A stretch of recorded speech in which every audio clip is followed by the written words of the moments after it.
absolutely does not matter.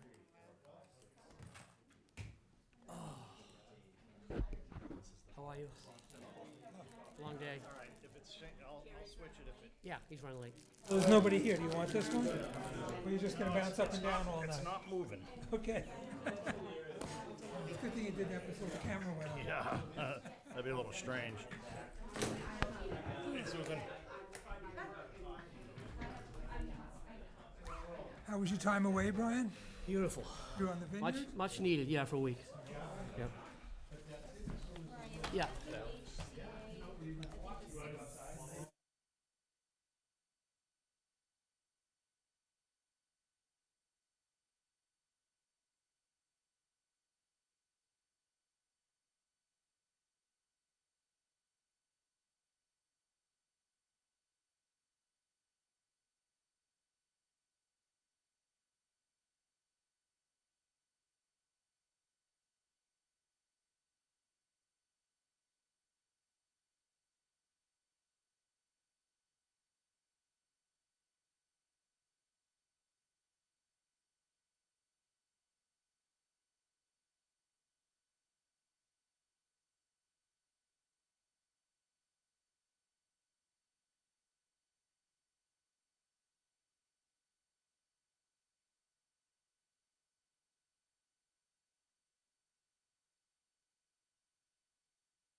So all.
Home at 6.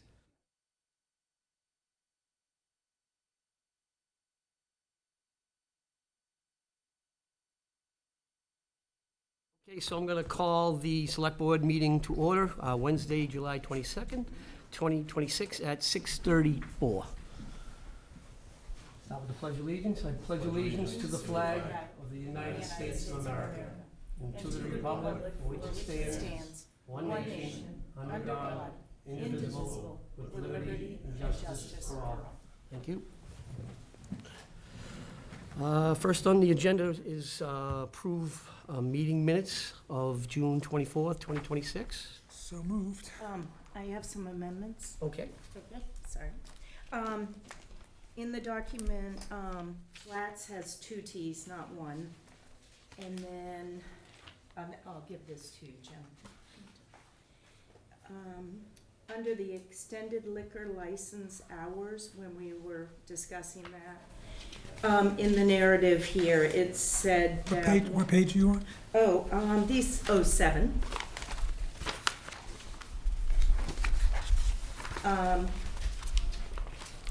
Pessoff had made the motion to not opt into the program, which was seconded by McCarthy. It was Gray who seconded that motion, and down below it does say it correctly.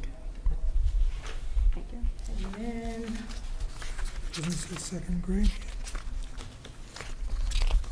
do you see? This one it does. It says it correct. In the narrative part, it says that McCarthy seconded your motion, but it was Greg. Oh, I see. And then on page 9, when we were discussing Article 40 being on our agenda for the retreat, it says here, the members discussed that the retreat would not include public comment.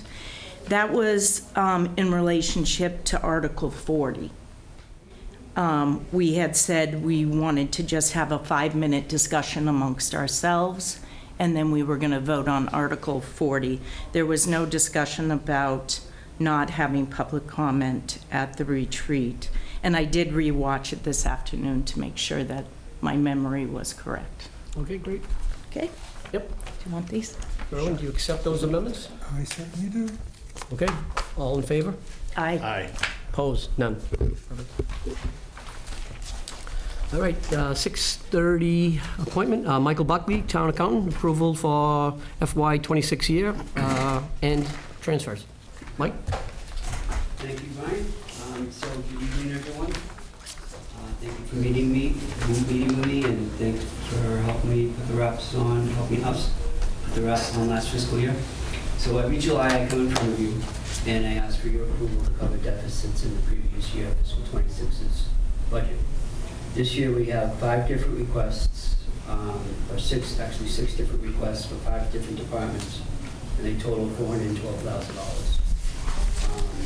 Sounds like a lot of money. It is a lot of money, but the budget's $55 million. And even after these transfers, we still will return over $1 million to the general fund. So all departments, town departments together. So I'll go through them one by one, and if you have any questions, just let me know. I'll start with the legal department. Mike, before you start, can I ask you just a general question? So they're all the transfers are from health insurance? Does that mean the premiums went down? A couple things. We, in January and February, we put the budget together. We have to estimate a rate increase, and we have to estimate height because we can't be going to town meeting and all that things. And then also, we switched from a 75-25 share to a 60-40 share. So we have money. Great, thank you. And that share is relative to town employee contribution toward their health insurance. So, law department, the arrangement with the new town council has been a success, and that is on track for the monthly retainer, but we had a little bit of overage with special counsel. So we're asking for a transfer of $31,851 there. Town buildings, always a problem. Last year was no exception. We're asking for $120,410. Of that, I'll give you a $30,000 for flyover utility expenses because of the war, because of the weather, and so forth. Utility expenses were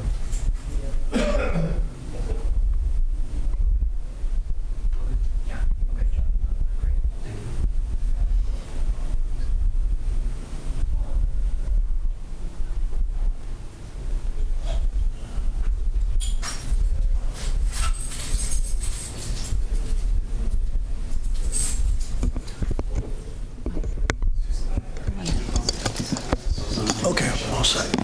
So, as I said, utility expenses were over 40,000. Repairs, buildings were over by 80,000. And a couple of big tickets on that were generator repairs and water heating replacement. I split on your sheet, I split the two police issues into two different rows because they were two different issues. We have $51,699 for overtime. And when people are out, particularly long-term, we have to maintain full staffing, so we have to replace them time and a half. And more often than not, we have to pay their salary as well. And then also, police had an overage in building and vehicle repairs of $25,978. Fire department, I have good news and bad news. The bad news is I'm asking you for a transfer of $159,536. And that's to provide for overages and various expense lines. Ordinarily, if this happens, the chief is able to, with the cooperation of the firefighters union, manage payroll. And we can cover expenses with payroll overages, but we weren't able to do that because of two long-term absences last year.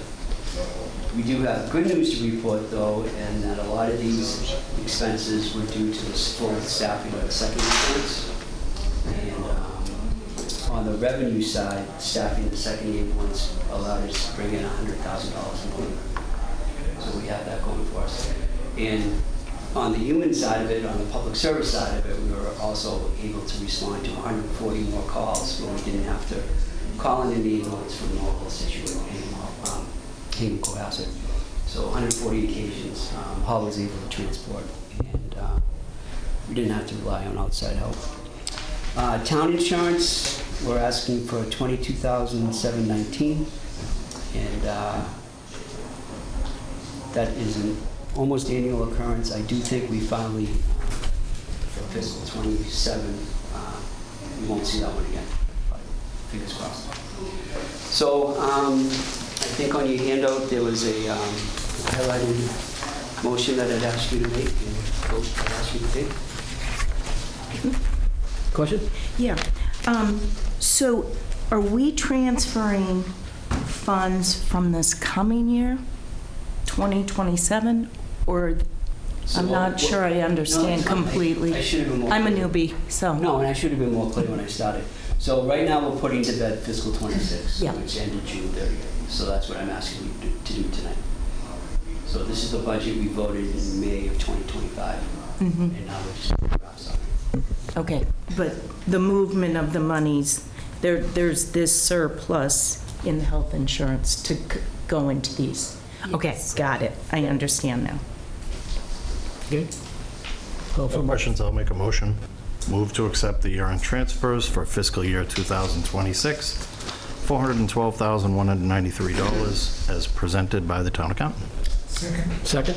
All in favor? Aye. Thank you, Mike. Thank you, Mike, appreciate it. Okay, moving on, 6:35 PM appointment, Alternative Compassion Services, request for amendments to host community agreement with the town of Hull. 1, termination date, and 2, notice of discontinuance of relations. And Alternative Compassion Services, request to approve agreement regarding assignment and assumption of host community agreement to Sunny Harbor LLC. Thank you. Thank you, Mr. Chairman. So currently, the town has an existing host community agreement, or HCA, with ACS, which is Alternative Compassion Services. They're requesting that the board assign their existing HCA to Sunny Harbor LLC. You'll be asked to make 2 motions this evening. The first will be to amend the existing HCA, and those 2 amendments are as listed in on the agenda. So the first one is updating the termination notice to June 17 of 2031, so that the operator would have, or the new operator would have a full 5 years to operate. And the second would be to allow 120 days notice of discontinuance of relations to allow the company to locate a potentially new purchaser. Once the HCA is amended, you'll then be asked to make a motion to assign that amended HCA from ACS to Sunny Harbor LLC. And Attorney Silverman represents? I represent ACS. I think you said it well, unless you have questions. You know, this all contemplates the transfer, and the HCA that we want to transfer is a better HCA for the transferee if it has a full 5 years to run, as well as, you know, a little extra time if the town decides that it no longer wants to do business with them, you know, 120-day notice of that, which is fairly common for these types of notices. Questions from the board? Will it continue? Will the business continue the way it has been? Are you assuming that, projecting any major changes? I don't think it's major, but if you want, Valerio Romano from the buyer is here, and he can probably tell you a little bit about his client. Please. Hello all, I think most of you know me, Valerio Romano. I represent Sunny Harbor, as well as actually a principal at current ACS, Walter Hines. He's an individual who's already been authorized by the Cannabis Control Commission to exercise control over ACS, and he's sort of part of the group who's going to be sort of taking it over and remanaging it. Already under Walter's leadership, we've increased significantly the number of daily customers, and then certainly over last weekend we had a sort of a banner day, and that actually, you know, when we were talking about deficits for the town, that actually spells ultimately more money in the 3% retail local option tax for the town as well. So this should bring in significantly more money for the town, and it's really being picked up by an existing approved individual. As far as, you know, changing the operations, unfortunately, you know, when ACS and Stephen Werther, who's a great guy with, you know, a great motivation in the space, you know, started this, there weren't, you know, 300-400 open dispensaries in the Commonwealth. There wasn't a glut of cannabis in the Commonwealth, and it was $4,000 a pound wholesale. That has totally changed. You know, these companies are in receivership all over the state. There's cannabis at wholesale is now $1,000 a pound, if that, and these places have to run incredibly efficiently. So those would be the sort of type of business changes that would be made in order to keep it going. But it would still, you know, any commitments that are in those community agreement, which is really not changing to any significant degree, would continue, and revenue for the town would go up significantly. I hope that answers your question, Mr. Messoff. Yeah. Just one other question. Is this dependent on the Cannabis Control Commission approving? Yes, absolutely. So the change, so the assignment that if you were to vote in favor of it tonight would not be effective until and unless the Cannabis Control Commission approved the change of ownership and control. So it's really just sort of being proactive. Jen? Just one quick question. Are there any anticipated physical changes to the site? No. No. So I got questions. Is Sunny Harbor LLC, do they have any other than the one that they're purchasing? Do they have other existing dispensaries? Some of the potential principals, should the change of ownership, are working in other parts of the state. I'm not exactly even sure. I think they have one in Brockton, but they haven't been approved yet by the Cannabis Control Commission, but they'd be investors. Right now, they're sort of operating and helping under, you know, a services agreement to help Walter Hines, who's in charge basically now, and who's been approved and vetted by everybody. Okay. Any other questions? So just one quick one. Sure. Then Stephen Werther, I guess, who we've all gotten to know over time, he will no longer be involved? Yeah, ultimately, Stephen will not be involved here. He still currently has cultivation at another retailer in Bridgewater, but in Hull, Stephen will not be involved unless they work out some sort of further arrangement. But right now, it's contemplated just to move it over. And it's really, you know, it's a shame that the cannabis market is sort of shaken out the way it has. I mean, it happened in Colorado too. And then when they first legalized it there, you know, 700-800 stores opened up, and then the market did what it had to do, and it's completely shrunk and downsized, and it became all about efficiency and margins. and it's just sort of the way it is here. But I mean, like I said, the upside is lots more revenue for the town, and we're already seeing that on a daily basis. Anything else? Entertain a motion? Or two of them? We're going to do two. Yep. So the first would be to amend the HCA, With the termination date of June? June 17th, 2031, and allowance, which is, so that's Section 9 of the HCA, and then Section 10, be allowing 120 days' notice of a discontinuance of relations to allow the company to locate a purchaser. So moved. So moved. Second? What the town manager Yeah, that said. sounds good to me. I'll second it. Second? All in favor? Aye. Aye. Perfect. Now we can do the next one. Yep.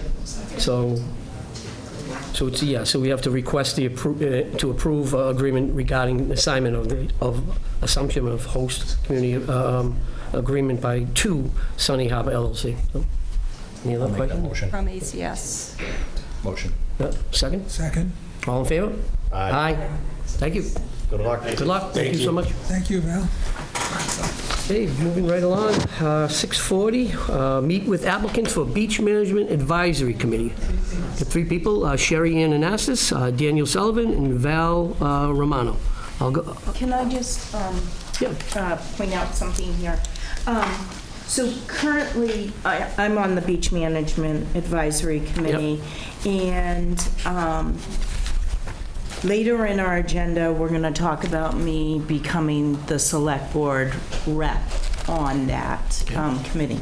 So if that does happen, that means there would be 3 available spots. And I just wanted to point that out to the committee while we're interviewing the 3 candidates that, okay, so we got 3 candidates, and we now have 3 openings. Excuse me. well, unless we want to take appointing me as the Select Board rep Can we first. change the order of the Yeah, agenda that's so what I that was we gonna can appoint Sure. Susan, and Yep. then we'd have the 3 openings? Yeah, do you want to, how do you want to do that? You want to do it right now, or? Yeah, so that we can, Okay, so, okay with everybody. Yeah, no problem. Discussion number 3. discussion number 3, Select Board Designee, Beach Management Committee. Anybody want to be on it? I'll make a motion to appoint Susan Green as that Okay, second? position. Yeah, I'll second it. I just want to give a little quick background. Okay. I'm stepping down. I asked Susan if she would be interested because I have not been able to attend meetings as regularly as I would like to. Yep. Susan has been very active in the committee, so it seemed to make sense Great. to ask her to step in and Okay. and do that. So motion's been made, seconded by Did you say? Erwin? Can I second it if I'm stepping? Yeah, Can't see okay, why I'll not. second it. All in favor? Aye. Aye. Opposed? None. Good. All right, Okay. back to 6:40, meet with applicants for Beach Management Advisory Committee. Now we have 3 openings. Again, Sherry Ann Anastas, Daniel Sullivan, and Val Romano. I'll take them in how they're listed on the agenda. So Sherry Ann Anastas, is she here? Sherry? So anybody that's going to speak tonight, just name and address. And also, too, if you are appointed, you're going to have to do a conflict of interest thing online. Very easy. And also get sworn in after you take it. Erwin? Before we do it, just a quick question. Susan, do you know when your term is up? Is it on the big list? I don't know that. That's a I good think we question. need to know that. Yeah, it's a good Big list? Well, I'll look at, you got good internet over there? I don't I'll even try to put look my it up. phone on Give the it a shot. table. Give it a shot. I'll look it up. Yeah. Maybe hear from the applicants. Okay, yeah, so go ahead, Sherry Ann, please. Sherry Anastas, 18 Kenton Avenue, Hull. Just give us a brief overlook of why you want to be on the committee, what you think you can bring to the committee, that kind of thing. Okay, I'm very much interested in coastal situation here in Hull. I love the beach. I grew up in Antasca Beach. I actually grew up in Hingham and Hingham school systems, but my dad had Anastas Harbor and Variety Store on the beach, and I grew up on the beach with him, going to the beach all the time.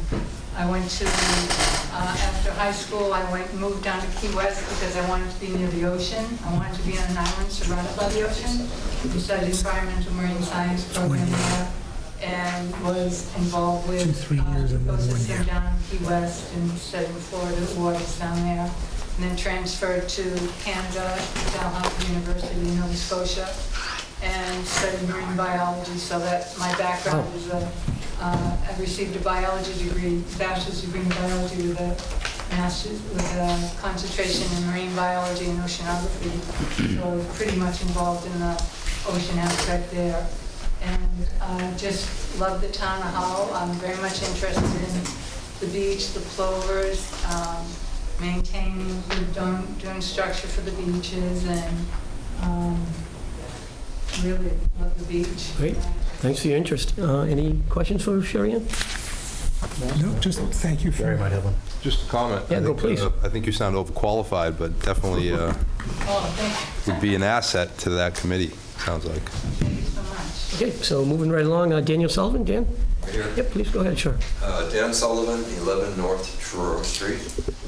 I've been living in Hull since 1986, and I participated in the first dune grass planting after the No Names Forum in '91, and participated in every dune planting after that. And always enjoyed the little brunch that Susan Green offered to the beach planters. And I've just always been concerned about the beach. Whenever I go to the beach, I always take stuff off the beach. I always, I never bring stuff in really, but I always bring stuff off, trash and other stuff, and I'll dispose of it myself if I have to. I care tremendously about the quality and the condition of the beach. Always have, and always will. Well, thanks for your interest. Any questions from Dan? No? Terry? I just recognized Dan from the advisory board, right? Yes. Very involved. Yep. Very thoughtful and detailed. Perfect. Great. And last is Val Romano. Is Val here? Yeah, Valeria. Oh, okay, sure. Yeah. Okay. I forgot. That's all right. People call me Val around here. Okay. My official legal name is Valerio, I guess. I've been serving now for last year and a half or so, or a year plus. I'm not exactly sure. I love it. Dan and Susan are fantastic people to serve with. We just picked up a really big project yesterday regarding Moby mats and mats for access for lifelong Hull residents who are now having trouble getting on the beach, and that's something that I've sort of taken on my shoulders to really spearhead. We put together the beach management plan that I think is sort of sitting out in limbo right now, but I think it really does a lot of good. I'm sorry. It's done. It's done. Management Yes. plan's done. Oh, great. Good. Yeah. I don't know if it's been officially ratified by all the powers that be, but it's really going to be great for if we have future storms.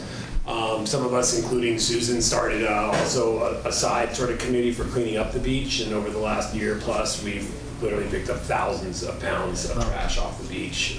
We do it almost every month or so.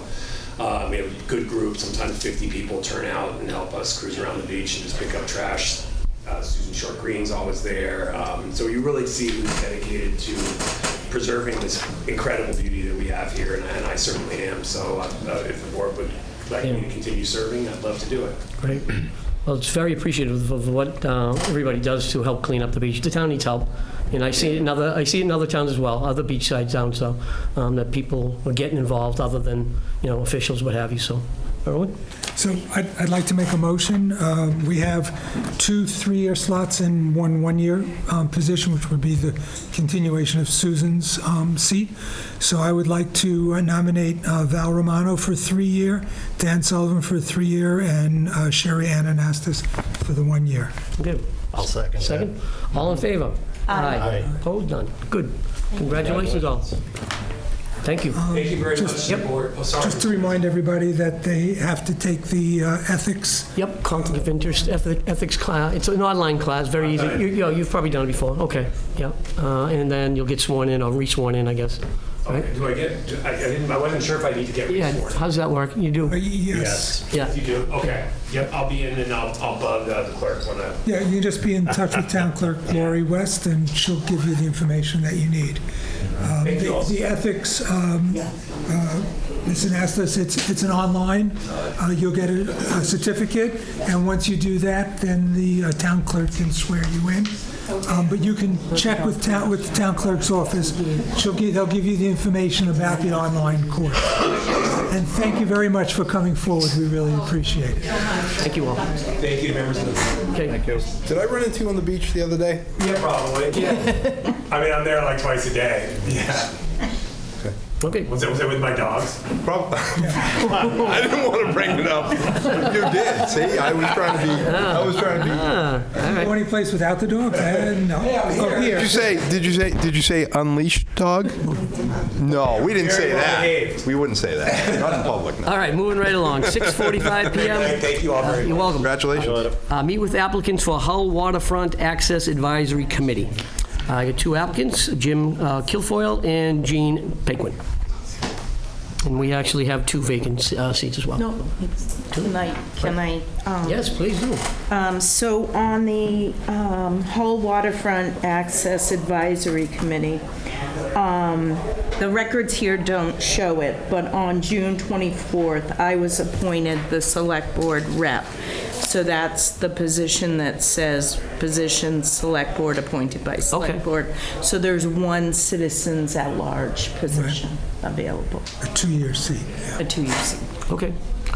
So we have Jim and Jean. Jim here? Please, Jim. So, hi, thanks for making time to hear me, consider my application. My name is Jim Kilfoyle. I live on 7 James Ave, and if Randy Gould were here, I'd please it by saying the village. The village. So my folks bought that house on 7 James in the mid-1950s, so before I was born. And it was their summer home. They lived in various towns around the South Shore, moved about every 4 years for reasons even they couldn't explain. And so the Hull house was home. When they retired in the early 80s, they moved full-time to Hull. When they passed away, my siblings and I owned it in common for about 20 years. My wife and I always came back every summer. And then when we retired, our professional lives having taken us to Texas, we bought the home and have made it our permanent home. The town has always, that house in the town has always been home, and we've always been very, very involved and very committed to sort of water and waterfront activities. And the waterfront access is a key resource for this town, of course. For myself, I've been a long-time member of the Hull Yacht Club. A serious swimmer, 4-season swimmer, to my cost, believe me, and recognize that the water and being able to connect with it is one of the great draws for this town. So I'd just like to both sort of give back to the town and also to learn more about it and help build on the great work that was done by the working group, as well as the Lewis whole study, and see what I can do to help advance that. Great. Any questions for Jim? No? Okay, Jean, please. Hi, good evening, everybody. Jean Paquin, 43 Edgewater Road. As some of you may know, I was the planning board representative on the working group. I'm very proud of the work that group did over the course of well over a year. We produced a report for the selectmen. And I'd really like to continue working on this. This is something, I've been here since 1986. I live on the water. I use the water, kayaking, boating, and I know what an important asset it is in town and how important it is for everyone to know where they can access, how they can access, and so forth. Greg as well as Susan were on the working group, and it was a really fantastic group of people. We identified a number of things that we need to move forward with, and I'd love to be part of moving that forward. Perfect. All right. Any questions for Jean? No, but I have a general question. When I look at this, I see 5 vacancies. But that might mean that the website... I can't hear you. What? The website just looks like it's not... So the website, the reason you see all those vacancies is because there are designees from the Select Board of Guild, the Conservation Commission, Park and Rec, Council on Aging, I believe that's all, that need to appoint their designees, and then one citizen at large. Perfect. I'll entertain a motion. I would make a motion and I had the experience of working with Jean Paquin, and it went well. We worked well together. I would like to see her appointed for the one available position we have. And Jim, I'd like to see you at meetings if that's the way it goes, because we always need help. So that's it. Okay. Looking for a second? I'll second. Are there questions allowed from? Sure. I just was wondering if either of you are planning to apply for other positions that are vacant right now in the town? I intend to apply to the advisory board when a position becomes available. So Great. Yes. All right, so Greg made a motion. Do we have a second? I was wondering if I as well have put an application in for the planning board. For the planning board? Yes. So, and that's available now? Yeah. It's going to be. Yeah, okay, thank you. Yeah. Great question. So we have a motion on the table. Second, any seconds? I'll second. Second? For discussion. For discussion? Now discussion. Yeah, go ahead. So I think both are really good candidates. 100%. And Jason McCann was on the working group, and he's no longer on it because now I'm in his spot as the select board rep. But he lived in that area, the village area, and he brought a lot of that knowledge to the group. And I think Jim could bring that knowledge also to the group. And so I'm thinking they're both great candidates, and I know this is a newly formed group that the select board put together because the working group wanted to continue to do work. I don't know if it's feasible that we add another citizens at-large position to the board so both could serve. Sure, I'm up for that. I have no problem with that. Jen, can we legally do that? I think that you can do it. It's a select board committee. My only caution is, Is it the numbers, is it not odd? Right. Then we would, And then I think this is a large committee. The larger it gets, the I know. more difficult it gets to meet quorum. And just as a reminder, you know, the appointed member is the voting member of the committee, but that doesn't preclude anyone else from participating all the same. The only difference is that they don't have a vote. So how many people do we have on the entire board right now, including the designees? 9. You want to make it 11? That way we'll have one more extra. Well, And then we'll have Jim's expertise, we'll have Jean's expertise. well, if we do 10. If you do 10, you'll have an open spot. That's why I said add 2, then it'll be 6-5. Right, but even if you have 9 and one person is out for a meeting, you still have an even number, so, you know. No, I'm saying adding, well, Yeah, that's what I'm technically I'm saying saying. adding 3. So we're going to take these 2 and then we'll have 11, so we'll have one more opening. It's up to you guys. I could No, I'm just saying, where I'm coming from, it doesn't matter if it's odd or even, because it matters how many people are in attendance. And speaking experience-wise, we did have a good showing. It was hardly ever the full group, though. Yeah, Just because people Yeah, have if I stuff to could do. just add just some food for thought for the board. You have 1, 2, 4, 5, 6 of those positions are designees. And sometimes where committees find issues with quorum, when you have members who are participating in multiple meetings, and then it becomes more Good point. difficult. Right. Good point, Jerry. That's why the citizens at large could be yeah, more so helpful. the point of doing it would be to encourage, you know, we have 2 candidates, and I hate these situations, because obviously, you know, if I had to vote, I'd probably vote second Jean, because she's already involved in the process, and that was the right decision, but that's the point of it. And if we can go to 11, I think town manager made a good point. 6 designees, it is tough to get enough people there, so Yep, to make correct. 11, we'd have 1 opening, and the gentleman could also be on the committee, and we would have an additional opening that would need to be filled, right? Yep. So I would make a motion to do just that, to add 2 additional people to that committee, and to nominate both for involvement, with the understanding that there will be 1 opening. Okay. I'll second your first motion. Okay. Any other questions for discussion? No? All in favor? Aye. Aye. Opposed? None. And I'll change my motion to appoint both Jim Kilfoyle and Jean Pinkman. Okay, I think that's what we just did, but okay, I see where you're going with that. You gotta do it Okay, separately. yeah, do Yeah, we separately, okay. expanded All right, so Greg just made that motion. Second by Irwin. All in favor? Aye. Opposed, none. Perfect. Congrats. Welcome. Congratulations, and thank you both.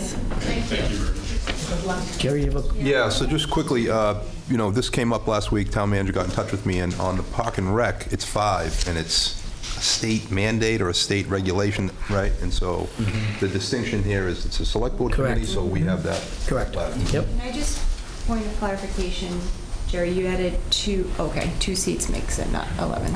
Right. Yeah. So there's one vacant seat Open. now at large. Okay, perfect. All right, moving right along, 6:50 PM. Meet with applicants for the No Place for Hate Committee. Sandra Ann McDonald. Sandra, please.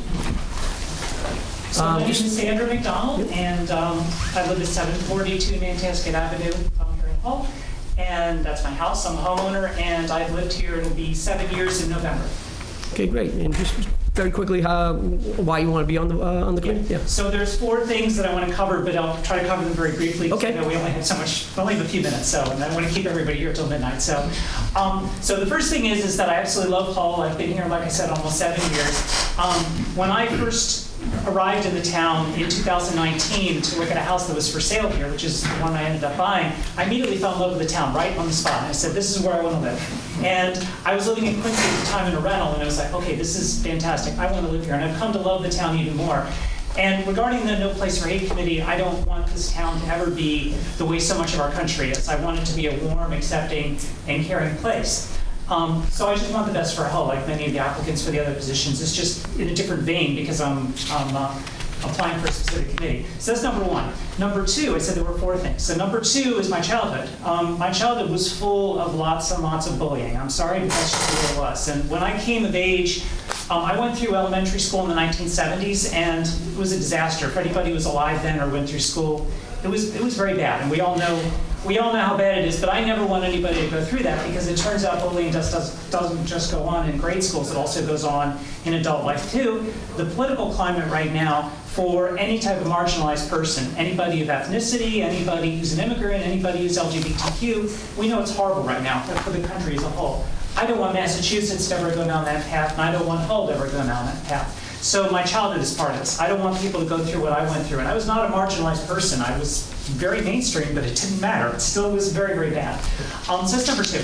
Number 3 is my daughter is in her 20s, and she knows many LGBTQ people, and I've met some of those people through my daughter. In her generation, it's very common. Now, my daughter's not LGBTQ, but she knows a lot of people, and I meet her friends. So I've met a lot of people from that community, and I would love to make our town as accepting and kind to them as we possibly can. And then I mentioned the climate of the country. I never want our town to be like that at all. And then the 4th thing is I'm a medical person, but as part of that, I have done a lot of reading. I've done a lot of psychology, and there's a lot of understanding I have with regard to just in general how ostracization and bullying and all the things that we're against happen.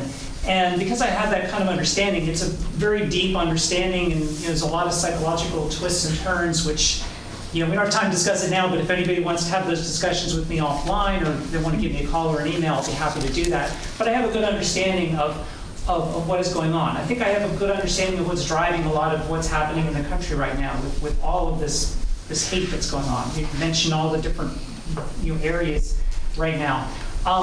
But understanding it is only one step. I also want to do something about it.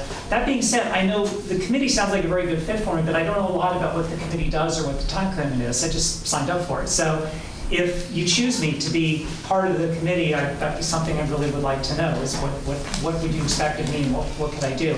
I just want to close by saying thank you for inviting me here, and thank you for considering my application. Perfect. Any questions? Any questions for Sandra? Have you attended or spoken to have you attended any meetings or spoken to anybody that is currently on the committee? No, I've done some volunteer. The only thing that even comes remotely close to that is I volunteered with the Beach Committee Action Group with Val, who was here a few minutes ago. I've done a couple. I just started with that this summer. I volunteered with that group twice. So I've done some limited volunteer work for the town, but I don't know anybody in the committee, but I did see it on the town website, and I do know roughly what it's about, and I thought, I'm going to submit an application and see what they say. Maybe I have something that would be considered valuable. Maybe I can offer something. Great, thank you. Okay, any other questions for Sandra? No questions. I'd like to make a motion to appoint Sandra Ann McDonald to the No Place for Hate Committee. Second? I'll second that. Second by Susan. Any, all in favor? Aye. Well, thank you. Thank you. Thank you. Thank you very much. What do you need me to do for this? So just as we discussed earlier, you're going to have to take an online ethics course. Yes. And after that, you get a certificate and you go to Laurie West and get, she's the town clerk, and she'll let you in. Okay, and then what is? You have to raise your right hand to God. Is there a meeting in like a month or something? So we'll probably have the chair reach out. Suggest if you could get the name of the contact information for the chair of the committee from the town clerk and reach out so that you could discuss with them when it meets. That should I believe be, it has regular meetings, but that should be readily available on the town website as well. Okay. That'd be fantastic. As far as the ethics course, will somebody send me an email with the link as to what I need to do? Laurie West. Laurie West will, the town clerk Do I will. need to contact her, or Yeah. will she just do that? Yeah, if you don't hear from her a week or two, just reach out to her. Because I want to get on that. I want to Absolutely. start on that Yep. course as well, soon as I in the can. meantime, you can't vote till you've done that, but you can attend and participate. Okay. So if you go on the town website, you could see who the members are and reach out and find out when the next meeting is. All right, I'll do that, and I'll wait for the email when the ethics course, and I'll get on top of that as soon as I can. Okay. Thank Thank you. you. Do you need me for anything else? Nope, that's it. All right, Thank you so much. Appreciate it. Okay. You could also stop into the town clerk's office anytime. Yes. Want to tell me? Yeah. Actually, the last time I was there, I was doing my census form, so. Just for clarification, the clerk will reach out to you to schedule your being sworn in. Oh, yes, yes, ma'am, thank you. Okay, great. Thank you for Bye-bye. coming Thank you. forward. All right, moving right along to our 6:55 PM. Meet with applicants for the opioid abatement task force. Colleen Delaney? Colleen? Chairman, I just have something to drop off for each of you. May I do that right now? Sure. I'll take it. Is Colleen here?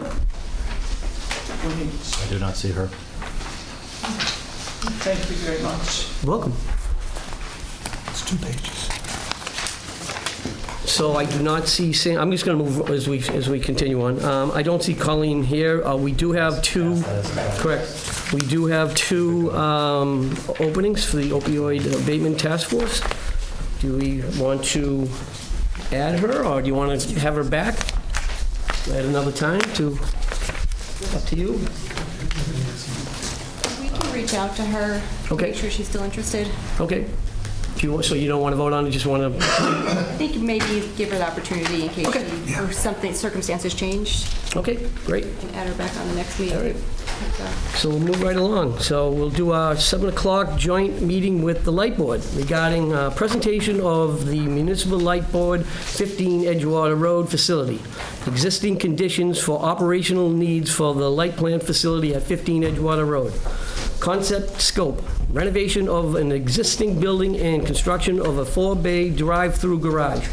Scope and status of the professional feasibility study authorized by the board on July 16, 2026, at the cost of not to exceed $110,000 to deliver a cost and estimate and concept site plan for the board's voted garage, including geotechnical review and a Phase 1 environmental site assessment, a flood protection and a preservation feasibility study for the existing building, a determination of the applicable historic preservation requirements, and the like for a like comparison of protecting operations in place against relocation. Also, preliminary cost considerations and potential financing options, including the MMWEC pool loan program. So tonight's discussion will be comparison of the proposed joint DPW and Hull Municipal Light Plant facility at 9 Nantasket Ave, including cost, site, and authorization considerations, and the board's prior votes concerning that project. 2, discussion and possible vote. Coastal Zone Management Coastal Resilience Grant application relating to the light plant facilities, including the town's pending Phase 4 grant application and the light board's April 2026 resolution opposing the proposed joint DPW and HMLP facility and related grant activity.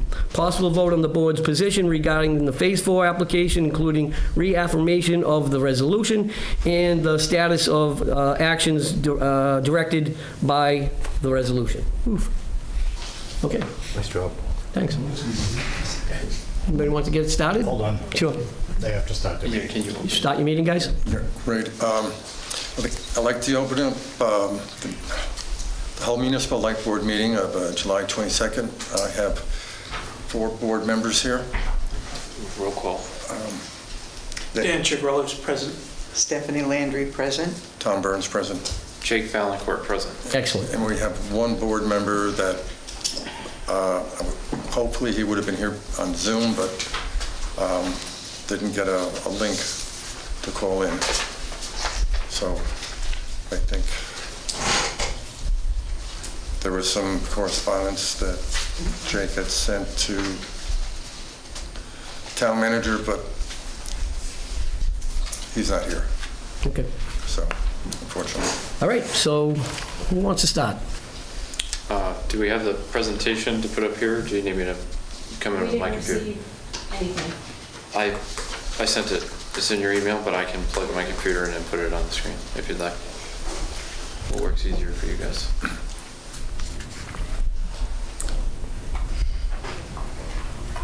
Do you want me to plug in? I have a computer I can plug in if you want me to.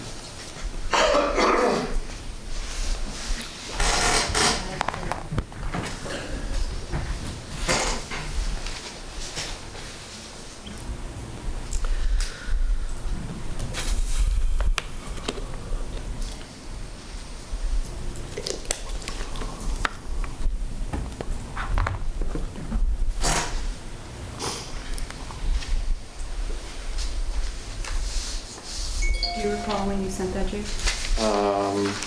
Around, let me check. Just before this meeting, I sent a copy. 6:20. This today? Yep, 6:18 PM. Presentation for July 22nd, 2026, Select Board meeting. I sent it to you, Michelle.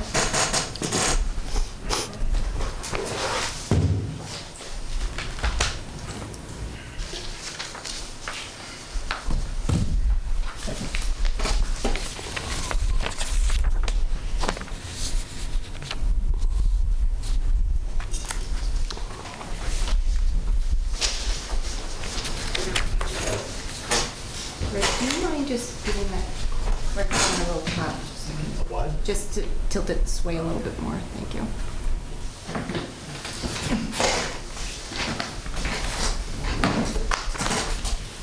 Stands on high by any chance? I doubt it.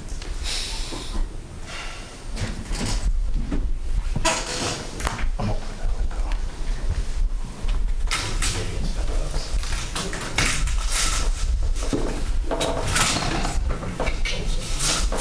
At least we get some air. Too cold to do that.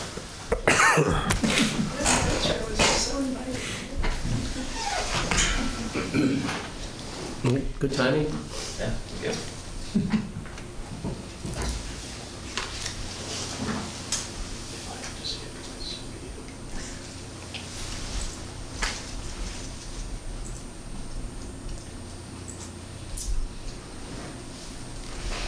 You know if he's available? Mark? Have you got your town meeting? I don't know. I don't have any other. He's going to make himself available, but Stacy, is it possible to send him a Zoom link quickly so he can join the meeting?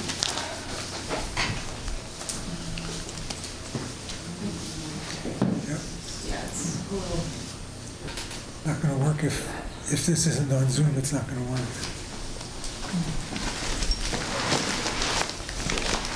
Well, you don't want to Zoom meeting and then you share the presentation on that.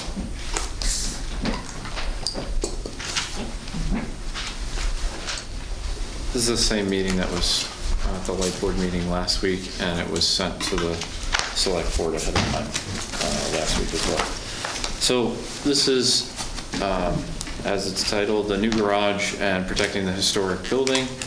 Preliminary. Question first. So who called it a historic building? Is it on the register? Or It's not on the register, but we get into that in the presentation. So we received some information from the historic group in Hull. I don't know if they're a committee or a commission. Commission, thank you. Okay. But if we go to the next slide, that's covered in here. We actually have exactly what they sent us. So the purpose of the presentation is to return the board's own voted garage project to the table.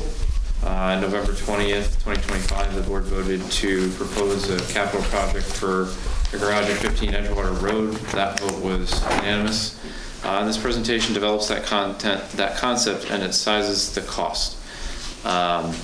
Second point is to respond to the building's historical significance. We did receive some information from the Hull Historical Commission. They've recognized the building's historical significance and have begun researching its history and plan to move forward towards nomination. So any plan for this site needs to take that preservation seriously from the start. And the third point is to fund the professional studies needed to make an informed decision. It's the best value for the ratepayer. We can go to the next slide, please. So really there's two issues for us to resolve on the one site, the garage and then obviously the historic building. The garage that was voted for was a 4-bay drive-through sited out of the flood zone. The board's vote, again, we said it was unanimous, November 20th, 2025. It's well understood and ready to be scoped and costed. It would erect a permanent structure, and the whole point of this is to serve as a lasting asset to protect our expensive fleet of light plant trucks. The historic component, the Historic Commission thinks the building was erected in 1880, but it does predate 1894. And they recognize it as historically significant. They've been doing research towards the state and national register nomination. And that building has a corner of it that's exposed to the 100-year flood at the rear of the building. And the real question is to protect it in place or relocate. And I think that if it actually makes it onto the historic register, it may become impossible to tear it down, even if that were the best case for the ratepayer. So the approach is to fund one professional study that scopes the garage, tests whether the building can be protected in place, and compares that to relocation so that the board decides on evidence. If we can go to the next slide, please. This is the vote from November 20th, 2025. I'll quickly read it.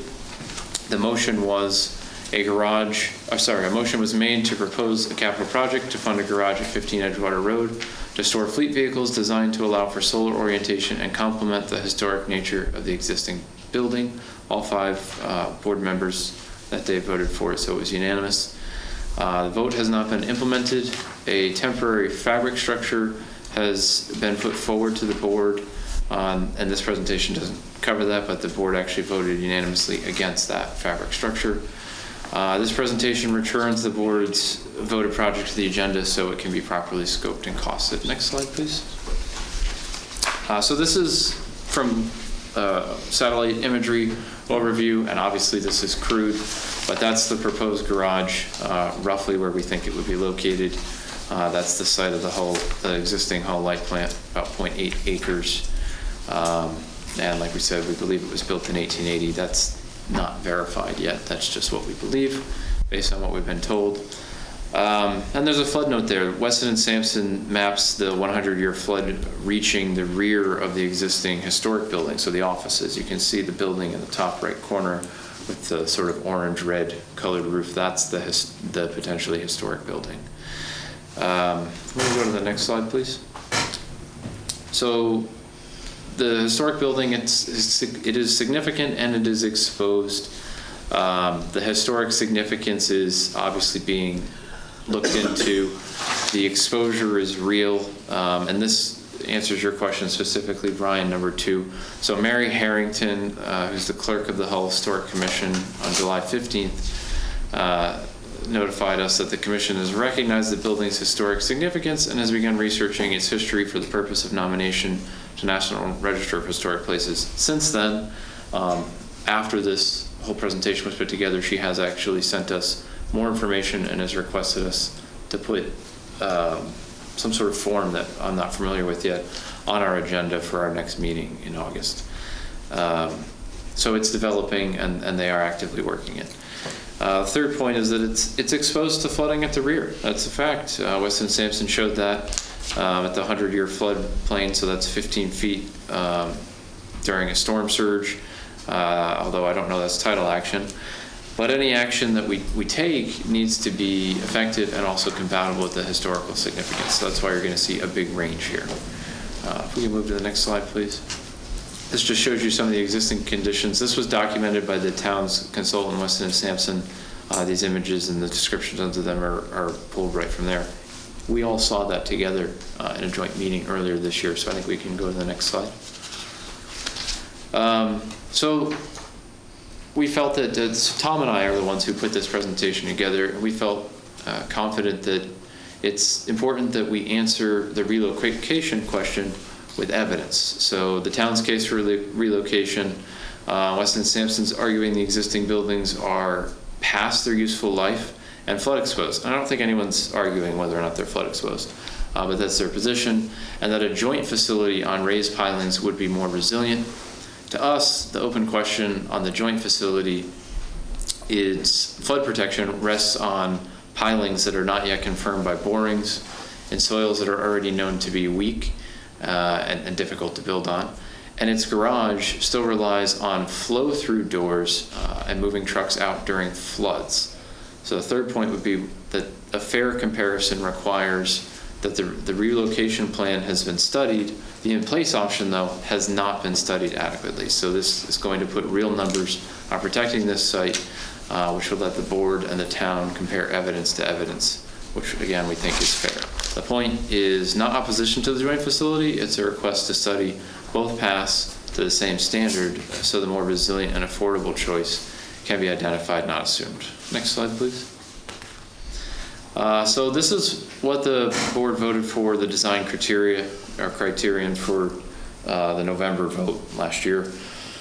Like I said earlier, 4 bays, drive in and drive out for the light plant truck storage. The second item is the doors on both sides of each bay for the drive-through circulation. Interior clear span of at least 17 feet. The footprint, that's to be determined, but loosely 30 feet by 65 feet, maybe 35 feet up to 70 foot. That's what Tom thought the largest that a garage would be. This is for the existing plant location on Edgewater, not the joint facility. We were specific that heating and lighting only. There's no air conditioning necessary inside that proposed garage. And we did say the roof orientation would be suitable for future solar, although we didn't commit to putting solar on it. That's directly from the motion. And the design would be compatible with the historic 1880 building. That's also directly from the motion. Next slide, please. So this would be the project scope, a new garage and a protected building. I think that we sort of talked through this already, unless anyone has specific questions. This was more detail for the light board to discuss, which we did, and then we took a vote. So I think we can go to the next slide. This is the preliminary cost range. Again, these are preliminary and they're estimates. The whole point of this is to put this out there, RFP or RFI, and actually get somebody going on it and take these estimates and put them into much closer to a design package where you could go out to bid and get a real project going forward. So, Tom, you got any points on this slide? Some of this work, the preliminary design has already been started. Mike Schmidt had reported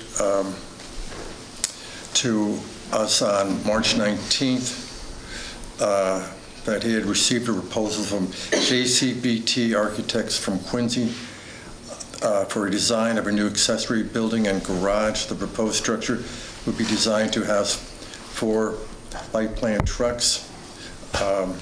LCBT Architects stated that the estimated timeframe to complete such design and construction documents to be about 12 weeks. So they've been out to the site in January and February, and Mike was able to report to us at the March 19th meeting that they're ready to go to complete their design work. They have estimated different segments of the building, from the foundation to the whole structure, how long each design segment would take, and it would be completed in a matter of 3 months. So there's been some preliminary work already established. All right, please advance the slide. All right, so this answers the question of what we're proposing and what we voted on last week, what that estimate must resolve. And there's 6 main points. The historic preservation rules. So our formal status is it's not a historic building, but that's likely to change well before any project could even be shovel ready. So we need to be aware of that. The second point is the building flood protection. And of course, the flood protection on an ordinary building, I think, is pretty straightforward. When you have a historic building, you might be more limited, or you might have to do things that you wouldn't normally do if it wasn't a historic building. So part of the scope is to sort of figure that out, by what method and at what cost. And I think it's a central question. The third point is comparison to relocation. So a like-for-like cost and resilience comparison of protecting operations is in place versus relocating to the proposed joint facility at the west corner. Number 4, there is no geotechnical work that's been done here. Weak soils definitely drive the cost of any elevation or piling for the garage or the building. There's an open contamination question. There's a former incinerator that was sited on Edgewater Road. So use may require soil testing and disposal. That's not known, but that's why we believe that a phase 1 assessment should scope that risk before design and building a new building. And then permitting and procurement. So coastal and wetland review, prevailing wage, public bidding, possibly an owner's project manager. That depends on the total scope, whether it exceeds or is below that threshold. So we don't know that. It's an open question. These are the questions that a professional study must answer before any commitment on the garage and on the building or the joint facility, and an informed decision can be made from the result of a study like this. That's why we brought it forward. Next slide, please. So this is sort of range finding, right? We think that the garage repairs to the existing buildings, any improvements to the site, fencing, gates, ADA entrance, that sort of thing, are in the range of $1 to $2.5 million. And then the building flood protection has a massive range, $200,000 to potentially over $2 million, because we just don't know. So Tom and I took what would call it a swag, wild ass guess, right, on the building flood protection. But the garage is well bounded. The building's flood protection is the real unknown, so the pricing is the difference between guessing and deciding, and that's what the study will deliver. Next slide. So this was the proposed motion.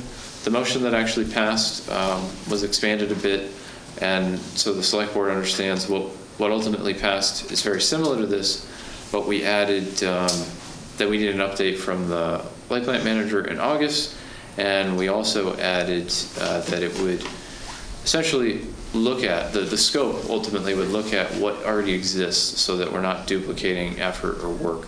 Right, there's already been a lot of work done on the joint facility.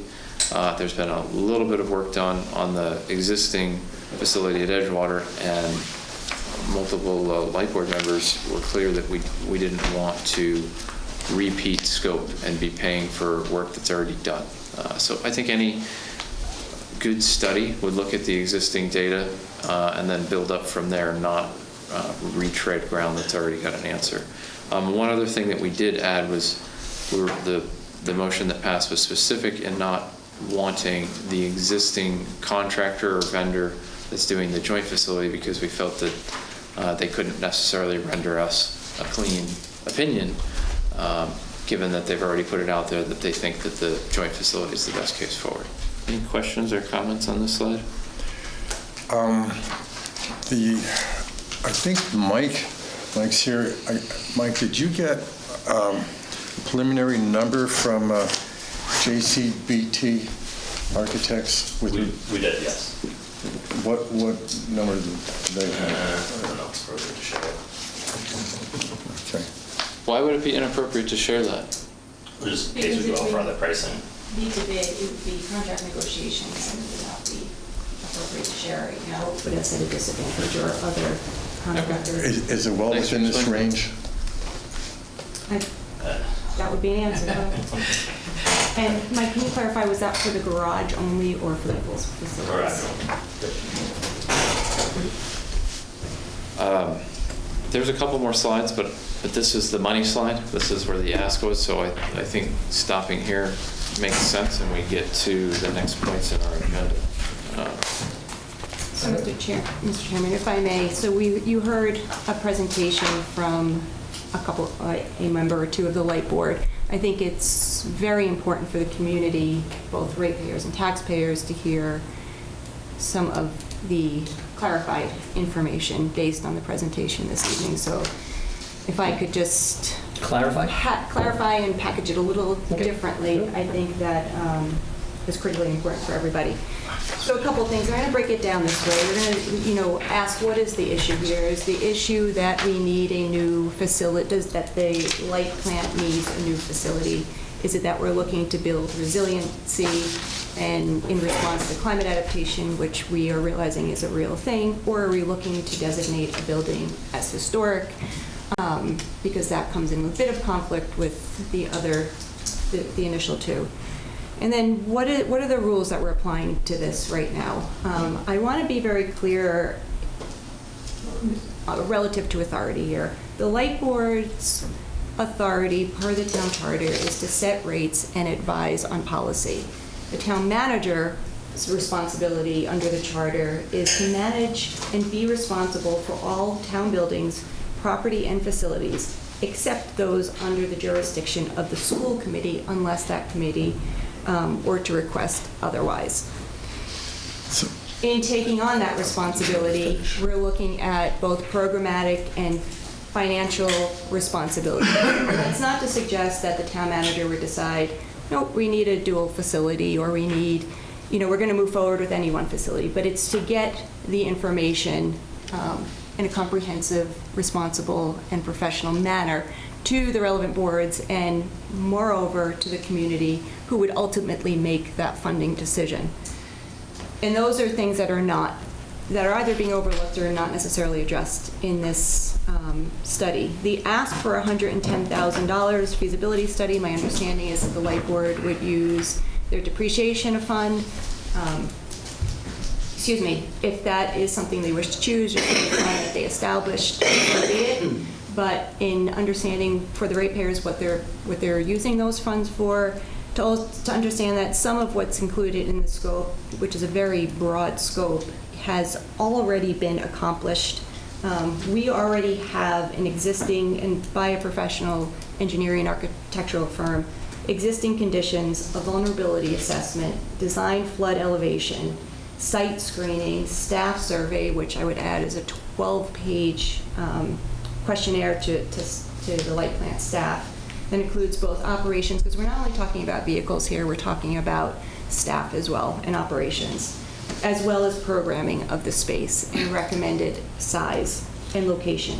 One of the reasons that Edgewater was not deemed to be a viable location or a developable area is because of the grading changes on that site. And I know we hear a lot about, well, the current DPW location is also in a floodplain. Both locations are.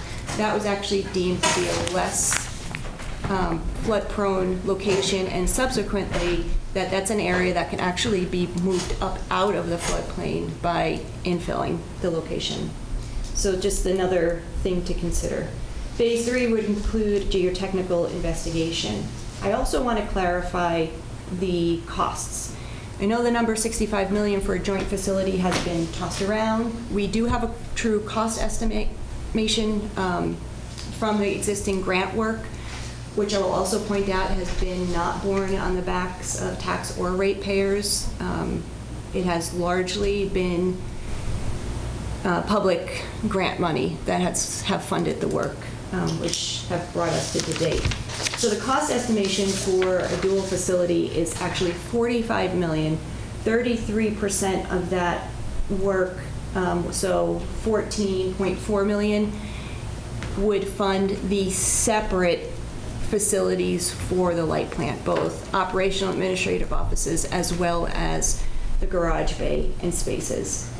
One of the funding sources that we are looking at is brick funding. That's federal funds, which we estimate could generate an award up to $10 million. Hypothetically, if we were to, and this is yet to be determined, receive that $10 million award and split it, whether it's 70-30, 50-50 with the light plant, we're removing from that $14 million number anywhere from $3 to $5 million, bringing it well below 10 million. So what the board is and the community has been presented with on multiple occasions through the grant work through CZM and the resilient facility work is a 2070 flood resilient facility located at the current DPW site. And so I just asked the boards, the residents, the taxpayers, and the light board to weigh the questions. What are we looking to accomplish here? And why is the work to date insufficient? Because that is not, and what would this additional $110,000 seek to accomplish? I also just wanted to add in an additional note that relative to the historic designation, there are 3 types of designations. There is a local designation, which the Historical Commission can locally designate as a property as historic. There's also a state designation, which this property does not yet have, and there could also be a national designation. I would encourage, I think one thing that all boards, committees, staff are looking to overcome is the lack of communication. To my knowledge, this board, I know my office has not been approached by the Historical Commission, if that's correct, the correct entity that is seeking a historical designation. Designating the property at Edgewater as historical could mean that it would be near impossible to demolish the existing building, which would be fine, except that if there are, and we have indicated, all indices are that we do need a new facility there, they've now backed themselves into a corner relative to redeveloping the site to meet the needs of the light plant. It also increases a project cost anywhere upwards of 25%. And so, once again, the numbers that were suggested this evening, I don't know where they come from, and I don't know where those numbers are substantiated from. But what I do know is that we have all heard time and time again real substantiated cost estimations and proposals. So I'm happy to answer any questions on any portion of that. Anything else from the board? Well, I just have a question. I guess it would be to Jake or Tom. How big, height-wise, is this proposed building? The garage at 15 Edgewater? The proposed one, yes, the one that you're thinking. Can we go of back a couple slides? I think there's. I don't know if there was a height. I think there is. It's 17-foot So clear it- span inside is the. Right, but then it has a roof, and I'm just like, so when I envision that building, I envision the one that's on Bay Ave East. You know, are you familiar with that one? Well, my son just bought it, and it's 7 bays, kind of the same width, length. My height question is because of, you know, that becomes quite an eyesore for the neighborhood, an additional big building. And just thought process going forward, why are you opposed, if it would work out well, to go to West Corner area where the DPW is, and then maybe potentially sell the existing site off, make some money off that, use it towards the facility? I'm just curious, like, it just seems like there's a firm no, but I don't understand why, because your job and our job is the best interest of everybody. No, And if it is. I know you guys like to separate that, But the reality of... Greg, you misunderstand the law. Our lawyers presented to us. That's how it works. Let me finish speaking. I don't want to be argumentative. I'm just asking you plain and clear questions. Why are you against having a brand-new facility? We may never, ever get it, but I'm just curious why there's pushback. I don't understand. That's the part that I don't understand. Like, we should be working together. I hear you about how much that may cost and maybe we should save it. Sure. I'm not opposed to checking that out. Great. But what I only hear is opposition, like we should be working together, trying to figure it out. And that's not what happens with the light plant. Well, we're here because exactly what Jen started her statement with after we finished presenting is that it always comes back to a question of authority for the town manager and light plant manager under the current charter. And we disagree.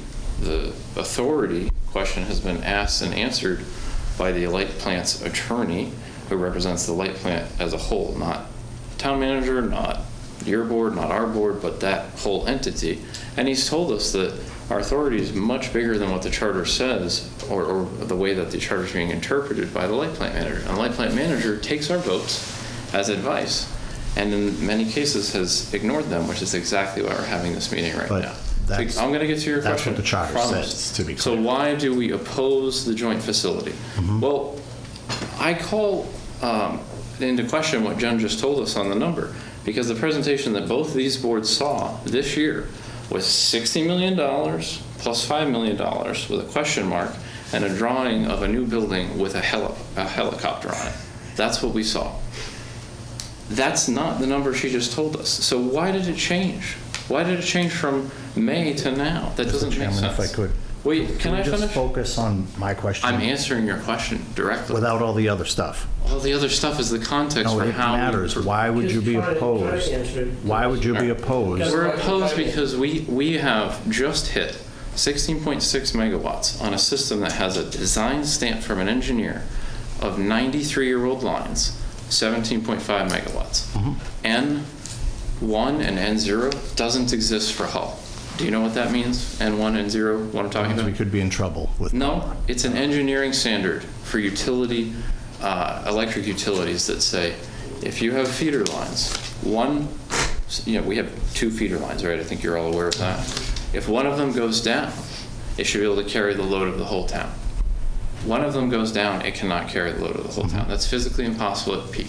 What I'm getting at is that's going to be a 10, 20, maybe $30 million project to get a new feeder line. We don't know.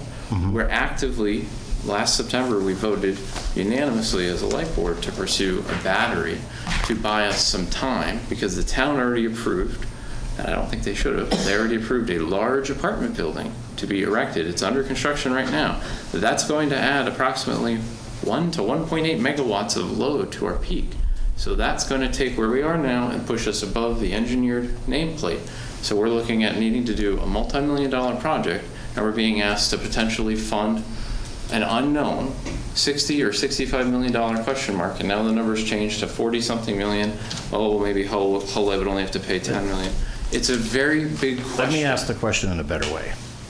It's the best value for the ratepayer. Potentially, if it was the same price to stay on Edgewater or go to a dual-use facility, brand new, that benefits all of our departments, would you be opposed? I would be opposed on the principle of the matter, absolutely, and here's why. What's the principle? The principle is simple. Chapter 164 says don't commingle your funds. You're going to have shared space, and you're going to have trucks that are in the same building as another town department. And the light plant isn't just another town department. It's got a totally separate legal structure that's supposed to be maintained. And that's not been respected in this town since 1993. It causes issues, and it results, the result is we have higher costs in our light plant than we would if we had standard Chapter 164 separate. Yeah, so just to go back a little bit, we're talking about that. I know, so that's why I want to... I mean, we've gone through hours and hours. I have attended more light board meetings. It gets very technical. I can confirm that the members of this board are extremely qualified, and technical and detailed in what they do. One big point is, Greg, you're speaking directly to Jake.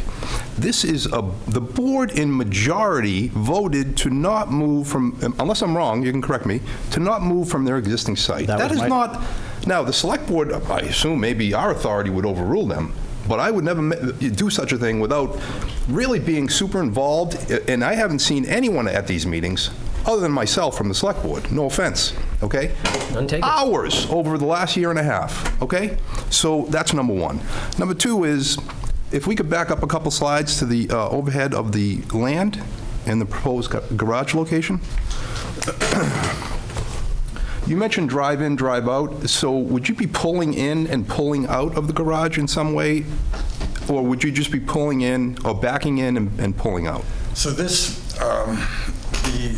the analysis that Weston and Sampson had done, imagine this north and south, okay? That's where you have the most gradient, the most slope at this site, going north or going south. And there'd be 4 bays side by side. What we are anticipating is an east-west orientation where it's minimal grade, where the trucks would stack one behind another. So would they be able to drive out, though, when they pull in? Would they pull in nose first and drive out, or would they back in? They could do either. They will be on site. They wouldn't pull out to Edgewater Ave. My concern with this, and I don't mean to cut you off, Tom, but it looks like you can make it fit, and I'm not questioning that, and that's going to be decided by an engineer and architect and all that. I made the suggestion the other day, and I think that's this board's responsibility, that to speak to the HRA about the curb front parking lot and adjacent location to possibly put the garage there. All right? I think this board should have a discussion with the HRA to see if that's even an option. I'm sure the light board would be willing to pay for it, but it would solve a lot of problems in terms of if there are issues in terms of setbacks or squeezing the garage into that area. All right, so if, again, I'd be prepared to make a motion for that, to request a meeting with the HRA to ask that specific question, and if we can negotiate directly with the HRA on what it would cost, or would they donate it, or how that would work, because that kind of changes the focus of the architect and the design work up front of what you're looking to move forward with right away. So I'm bringing that up for discussion with the board to see if that's something you think would be of interest. I mean, to ask the HRA to do anything at this point, in my opinion, I can't see that happening, but I mean, I see where you're going with it, but I mean, maybe preliminary discussion with them, I don't know. Would the chairman agree to make a phone call to the chairman of the HRA just to ask the question, and if it's even a possibility? Sure. That's acceptable. Yep. Appreciate that. Okay, so a couple quick things. The historic status is a very new development. I'm going to phrase it this way. It sounds like it's got some potential as a historically significant building. And if that's the case, this is kind of, the analogy is, you're doing an excavation job and you just uncovered an Indian burial ground of some kind or something like that. You have to stop work and you have to assess what the situation is, in my opinion. The town manager asked, what are we looking to accomplish here? In my opinion, and I believe I represent mostly the taxpayers of Hull, it's cost. It's flat out cost. It's not personal. It's none of that. We are looking at $60 million public safety building. We are looking at paving job on Manomet and stack up all the projects we have, the move to the middle school. When you stack it up, we're approaching $100 million in projects over the next 10 years. That's the issue. And the issue is, it sounds like the entire light board wants to stay where they're at. Again, if this board wants to exert their authority to try to make them stop doing that, by all means, have at it. But this is a cost savings for the taxpayers of Hull at the end of the day. The taxpayers are also ratepayers for the electric company. That's, to me, is the main issue. The other thing is I toured the building with Mike and Tom Burns. It's not falling down. I think it's acceptable. I don't think the layout's fantastic. There are some elevation changes. You have to squeeze through a tight area to go to a bathroom, that sort of thing. The other thing I want to say, Mr. Wohar, if you walk through the storage and the garage space in that place, it is immaculate, completely immaculate. All the supplies are so well organized if you go through that place. So that's one. And again, if it's historically significant, then I think we have to really assess that first. If it only takes a month, fantastic. We'll know the answer very soon. And the other big issue I have is we are moving the light plants equipment to a lower lying area in terms of elevation. That is a big problem for me. Why are we moving to build a whole new structure when we can remodel in place to a lower lying area? How is that resilient? How is that, and all the other terms you just used, I don't know, but I just still can't wrap my head around that. That's been my thing from day one, to put it in a flood. Because that area, if you look, when it does flood, and you got the drone guys up there, that area right there is you know, it's the epicenter down in that area. So that's why from the beginning I was always very skeptical of it. So just I see people in the audience. I just want to get through the boards, and then we'll throw it up to the audience after. Susan, you have anything to add? Or I just have one question. Is it, from everything you've been doing as town manager looking into this, is it feasible to just do the DPW facility at on the site where it is now? The DPW facility at its current site? Yeah. Yes. Just the DPW? Yes. Okay. Susan, anything to add? No? Okay. So I'll throw it up to the audience. Chairman, Anybody in the audience? Can I just answer Sure, a couple please, of questions go that ahead. came up before you go to the audience? Relative to the cost estimation, you heard in May, and the cost estimation came in June 26th, and I have a copy of it right here, and I believe it is all these documents that are being referenced are on the town's website under the current project page. So feel free to take a look to validate my statement relative to the current cost. I just want to say also, if you are building a multi-million-dollar project based on principle, it is not responsible to anybody at any level. The concerns about additional feeder lines or how we're addressing capacity issues going forward is a true and real concern, and it will likely be an expensive one for the ratepayers. Those are options that are being explored right now. I don't see why we would be looking to put a facility or renovate a historic facility, one that has identified the likelihood of environmental cleanup as opposed to a cleaner site. You also heard me, I know I keep hearing over and over again about it being the DPW, a lower lying site. It is a less impacted site, both in terms of velocity, flooding, overall flooding, and then there is now the option to fill and actually bring the building out of a flood zone, which is not an option at this location due to the grading. Okay, great. So I'm going to throw it out to the audience. Ma'am, back.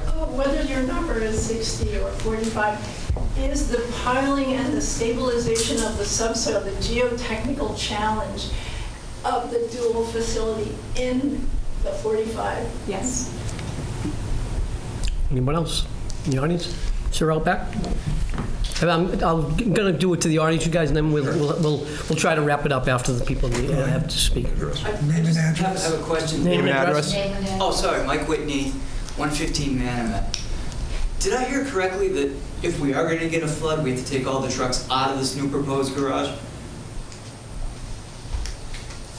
At the proposed joint facility? Yeah. Well, I guess it depends. If it's built out of the flood zone, then we would. But that's not unlike what we do currently during winter. We move vehicles out of flood. The town is in 85, I believe, 83, 85% flood zone.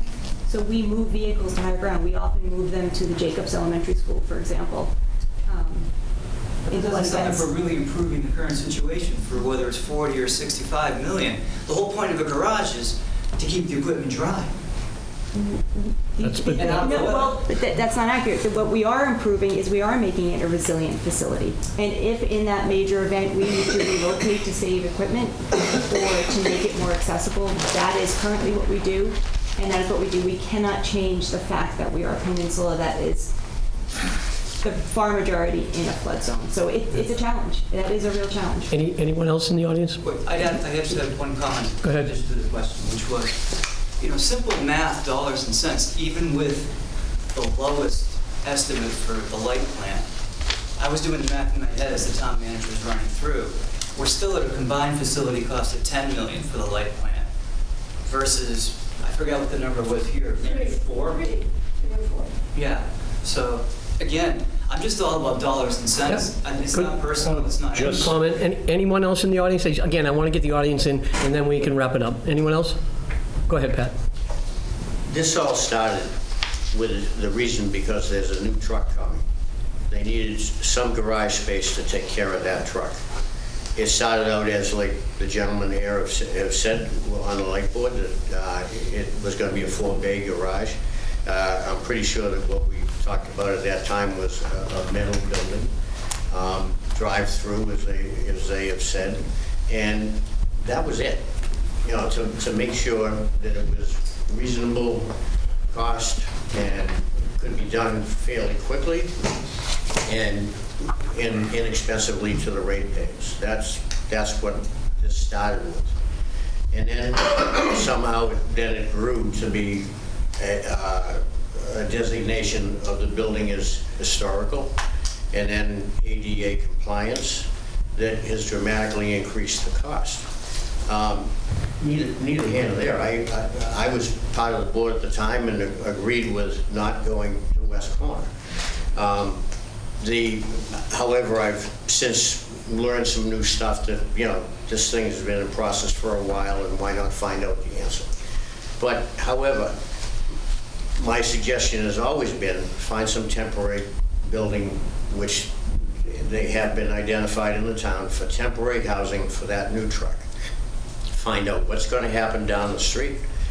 Chances are, I think we all know that, like you have already said, this probably won't happen because you need the facility for the fire and police is going to take precedence. It just seems to make sense to me.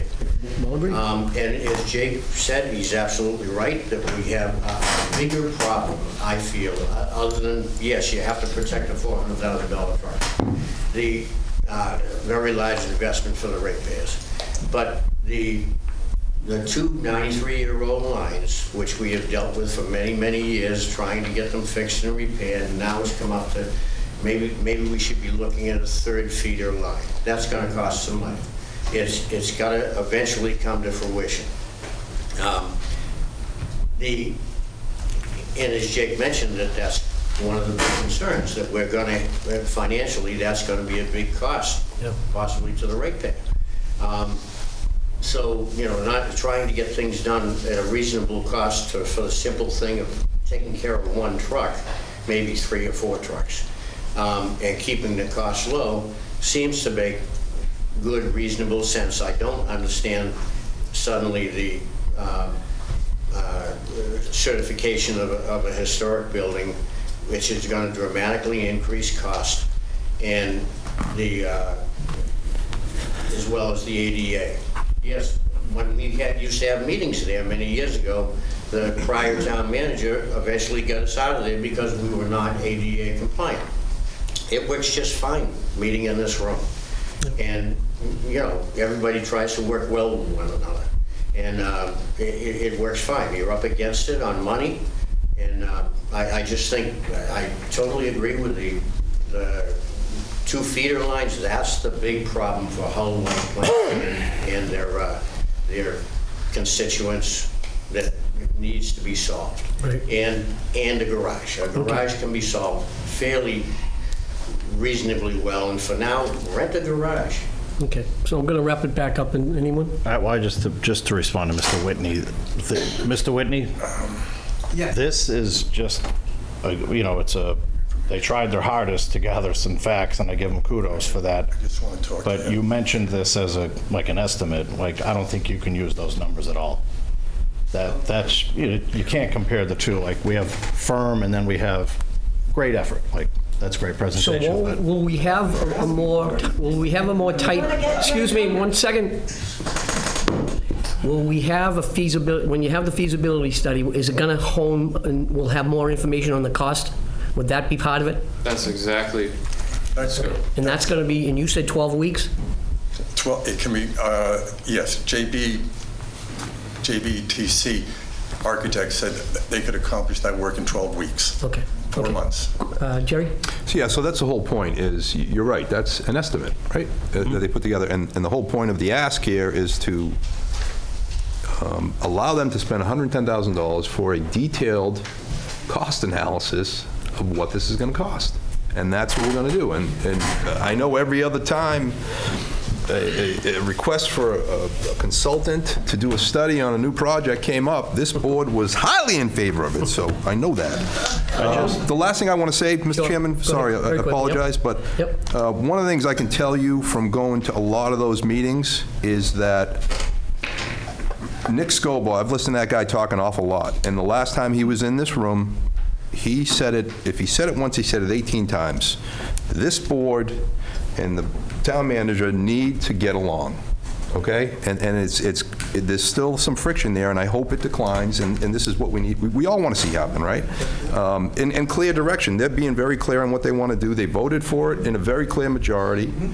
And I think a study like this makes all the sense in the world. We should do that. The last thing I want to just say is the timeline of when this happened. It was almost a year ago today, 7/24/25. You can go back to Hull TV and look at the first presentation, Critical Facilities Presentation number 1 from Mr. Crawford. And in that presentation, it was presented as 2 separate facilities, okay? It was a grant application for rebuilding DPW here and rebuilding the light plant there. When we fast forward to 4/16/25, the presentation number 2 changed. So that's a big question for me, is like, who decided? Was that the architects and the consultants? It was a combination of architects, consultants, engineers, and staff. Yep. Because of other reasons that were stated, that this site, due to the grading challenges, was not large enough to accommodate the full needs of the light plant. I understand that. And so you can see why there's friction, because the board wasn't consulted, right, the light board. For a very major project, the select board was, you brought it up to us, obviously we had a presentation, and we passed it, but as we look deeper into this, there could be a shift in direction here, I think. Erwin? So this presentation, if I'm correct, is by 2 members of the light board. It has not been vetted or voted on by the light board. It was voted on by the light board, and we transmitted it to you last week. But on the bottom, it says, no vote of the light board has been taken on adopting any Correct. position stated here. This is exactly the same presentation the light board got and made before the vote took place. And the motion that's in this presentation was expanded and... So since this was put together, the light board reviewed this and voted on it? At our last meeting. Yeah. And it was approved? Yes. Okay, so I voted against it. It was 4-1. So it's 4-1. It's in your So email. what I'm confused about is, if this is a light board project, it does not require select board approval, because this would be paid for by the ratepayers and not the taxpayers. Correct. It's not going to advance because, like the November 20th, 2025 garage vote, it was taken under advisement by the light plant manager and was ignored. And I believe this will happen again. And we're bringing it to you because we want it to be advanced. So I'll actually make a motion real quick as the light board, because we're in a joint session. Before you do that, though, it's not within our authority. So I think this will help make that clear by making the motion and then giving you this paper if the motion passes. So I, Jake Valancourt, move that the Hull Municipal Light Plant Board reaffirm its April 2026 resolution opposing the proposed joint DPW and HMLP facility at 9 Nantasket Ave and related grant activities. State as the board's position that the Hull Municipal Light Plant, including its facilities, sites, and funds, be removed from the town's pending coastal zone management Coastal Resilience Grant Phase 4 application and from any ongoing grant-funded design of the light plant program space at 9 Nantasket Ave, and authorize the clerk to transmit the board's requests to the select board. And these, let me just share that. This is the board request that you would be voting on to allow me to transmit. There you go. So you're asking all of us to vote on that? If we can take our vote first, if it passes, then the board will hand you these 2 points. Greg, very quickly. Well, Greg? hold on. Again, I'm going to go with what the town charter says is crystal clear. You vote on rates, you set rates, and you advise on everything else. I don't understand, even if you have a vote and agree to a vote, it's still an advisory vote. We go back and forth, what you say Nick Scobo says. It's pretty clear what the town charter says. The town cannot. So you're trying to circumvent the town charter. That is what I see. It's clear. So one person at a time. I'm getting a headache. No, but I don't understand why we do this. So we're here trying to, like, if Article 40 passes, it's a different story. Article 40 passed. No, to the state. It hasn't passed. It's passed the town, but it's to the state. If that ever comes into play and it's the new law, then what you're saying is true. But right now, we're under a charter where you're advisory. It's clear as day. Clear as day. Erwin, do you have anything to add? Yeah, one at a time. I'm trying to understand in my head the process that you're asking for. So in your own presentation, you said you want to do this study to have a point-by-point comparison to make a decision. But now you want to make the decision before you have a point-by-point comparison. No. Well, that's just what you said. You want to make a vote that would say you are opposed to the joint facility. The purpose of the presentation you said here is to have an investigation into remaining where you are so that you can make a decision, point-by-point comparison between the facility, the joint facility, and this facility. So why would we sit through this presentation if you're prepared to make that decision, which opposes what you just presented? So first of all, Erwin, we already voted in April to oppose the CZM and being, we tried to pull ourselves out of it. That was ignored. The Phase 4 grant application was submitted. We're still in there. We've just got it in our last meeting. During the meeting, around 8 o'clock at night, Jen did send us the files, so we see that. Hang on, I'll get there, I promise. What we're asking for is to stop that. You keep your grant, you go forward with it with the DPW, and in the meantime, in parallel, we take our apples to apples comparison and look at what would it be to do, to stay right. The motion you made is the exact opposite of that. The motion I made is reaffirming something we already did in April and allowing me to transmit what we're asking. If you're opposing it, and I'm not being argumentative, I'm trying to understand. If you're opposing the move, and I'm not putting forward a position on either way, if you're opposing the move, then why would you want to spend $110,000 to get information that you're not going to use anyway because you voted against it? So I'm having the same. Me too. Because for the sole reason, that's why I asked you about the feasibility study, about the timeline. So. I'm confused of what you're asking. I'm going to clarify here. This says to do a study. What he's saying is, forget it, we don't want to do it. There's two different, they're polar opposites of the president. And the information that was presented, that the actual factual research and information that's been presented is in conflict with the assumed and alleged costs and concerns.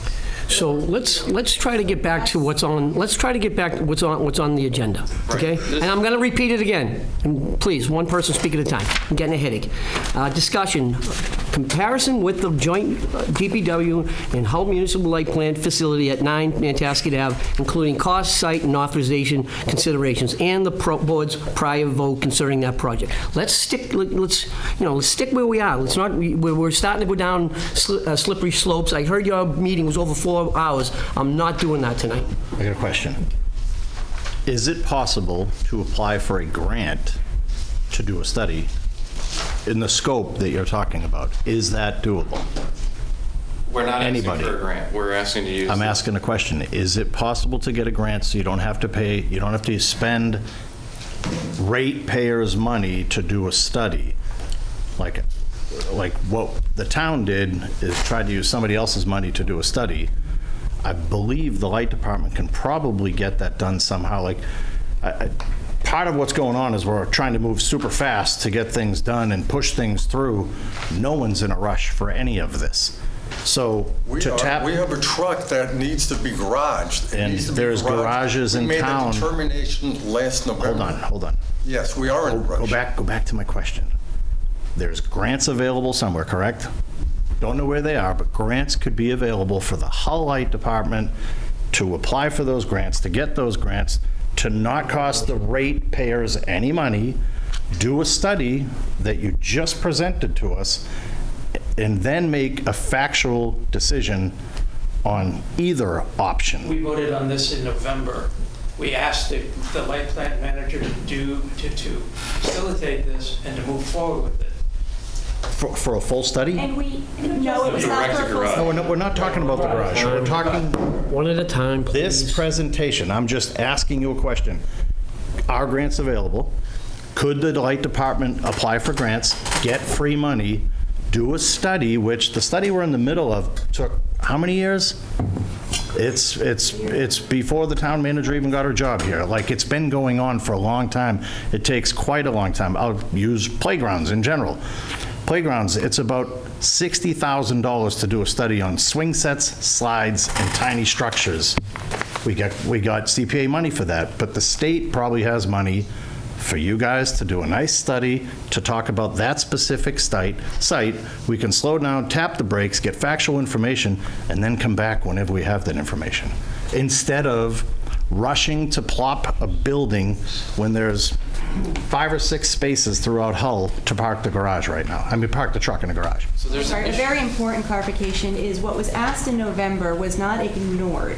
In fact, this board has heard multiple alternatives. And the immediacy of the problem, there are at least 2 viable options to house those trucks tomorrow, should we choose to move forward. There are other garages that were looked at, so please stop saying that it was ignored. Perfect. The vote in November was to erect a garage, and that was ignored. And Quiet, you Jerry. clarified that it was advised. Jerry? So, just to back up a little bit, Greg, and the authority question keeps coming up. This isn't about authority. The light board this is what they do, and this is their decision. Now, we don't have to respect it, and you can ignore it if you want. In terms of Article 40 passing, or not passing, I'm gonna give the town manager some credit, and she has, in a couple areas, worked with this board. Specifically, there's no pilot payment being taken by the town of Hull this year. Okay, that's number one. Right, and that's a good thing. That's a positive development. The second thing is there have been issues with agenda setting. Okay, and I think it became clear in the last few weeks that the chairman ultimately is responsible for the agenda. And that was kind of conceded to, and some things were, this presentation was added to an agenda when it was probably not ideal for that to be on the agenda. The last thing is this board has been asking for bank statements from the light plant. Jerry, let's try to, let's to what we. I just think that needs to be addressed. I know, but it's not on the agenda. Let's stick again. I'll say it for the 4th time. Let's stick to the reason that we're here, though. The reason that they are here for this specific issue is to authorize, to allow them, let them spend the money how they want to. And the reason they're in a rush is because, again, they're being, in their opinion, they want to stay at that location. They do not want to be involved in the studies that are going on, and it's a very simple, I don't know why it's such a big deal. Separate it again, right? Take the CCM grant, separate it, DPW over here, light plant over here. Maybe there's some money available, like you mentioned. We just tried that. I'm waiting for an answer. Why isn't that a viable option? Like, we seem to be rushing to have this meeting, rushing to get a building in place. No, they haven't. I've asked them, not you, them. Like, would you be patient enough to try to apply for a grant to save your ratepayers money? Once you get the grant, you put it out to bid to have that study on the building. Like, it's as simple as that. We have never applied for a grant. We have funded studies before. We aren't, a municipality, we are a municipal light plant that has already voted for a garage. We have an immediate need for a garage. It's nothing that we can wait another 2-3 years on. Can I respond to you on that? We had immediate need for playgrounds. It took us 14 years to get to where we're at. Well, you have one truck that needs to be parked into a garage. We need to make decisions in the municipal world slow and easy. They don't go quick. 4 trucks that are in facilities right now that aren't code compliant. Mm-hmm. Our rolling stock is probably $1.2 million, not just $400,000. The slope issue is a non-issue. You just orient the garage 90 degrees. In all respect, Tom, I'm just talking about the grant right now. So why can't you slow down the process, get a proper study? He just made a motion that conflicts this. If you really want this in facts, you need to get the facts, then make an educated decision. Right now, we're just rushing to decisions. The motion I made allows me to hand the select board. You can do that at your next meeting. I don't know why you're doing it tonight, though. You can do it at your next meeting. You're meeting next Monday, aren't you? I'm just going to hand this to the select board so that this makes more sense. I have that. Confusion, and I think we're all tired. Mr. Chairman, while Mr. Valancourt's handing that out, I just want to remind the boards, you're both elected boards, and you don't have authority over each other to direct each other, really to do anything. And to imply that you could is a really dangerous precedent. Correct. Jerry? I think I just lost my train of thought. So yeah, I guess that's the question, is who has the authority? I guess the select board does not have the authority to help the light plant in this situation, it sounds like. I mean, I disagree. I think I can make a motion right now, and it can either pass or not pass, to direct the town manager to separate the DPW and light plant projects from the CZN grant based on the votes of the light plant and dozens and dozens and dozens of hours of meetings talking about the same thing over and over and over again. And it's, frankly, everyone has a lot, I work long hours, everybody works long hours, this town does, staff does, I appreciate that. But to have to go through all this over and over, and again, this is transparency. The issue is they would like to stay where they are. They would like to build a garage there. They may do it, they may not do it. It's okay. Let them make that decision as an independent light plant, okay? Whether or not Article 40 passes. But in terms of the CZM grant, I think it's okay for the select board to please request Mr. Crawforst. Obviously, he's the one that created this presentation. He was involved in all the discussions when they decided to merge the two into one joint facility. And again, I would have really appreciated right up front being involved in those negotiations. When we heard about it, it was, this is what's going on. Yep. This is where we're moving, and we decided that this is the direction we're going to go. Yep. And I don't think everything was taken into account. So I would like to make a motion that this select board directs the town manager to please respectfully separate the two facilities from the CZM grant based on the many, many meetings and the votes of the light board. Jerry has a motion. Second? I'll second that. Second? All in favor? Aye. Aye. Opposed? Nay.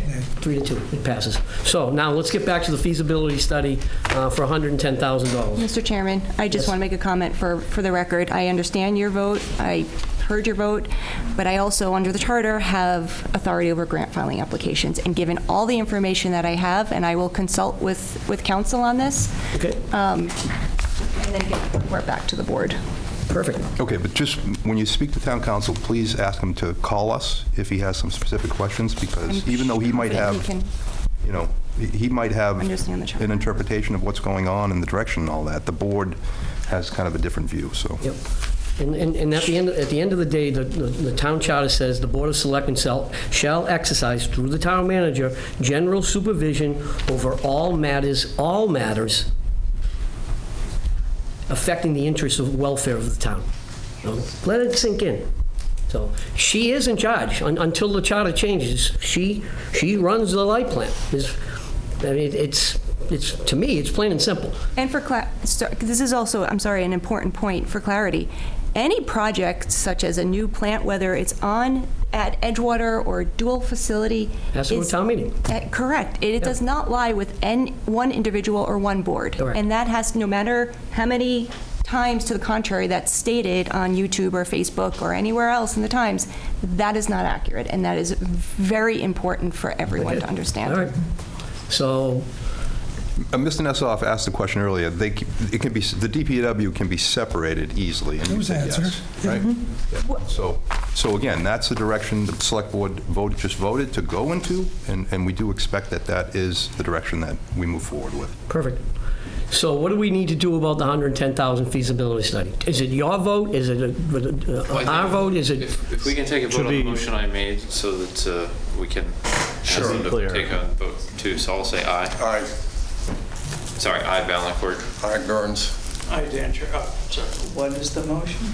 The motion is what I handed Okay, you. so are we voting on both motion 1 and 2, or one separately?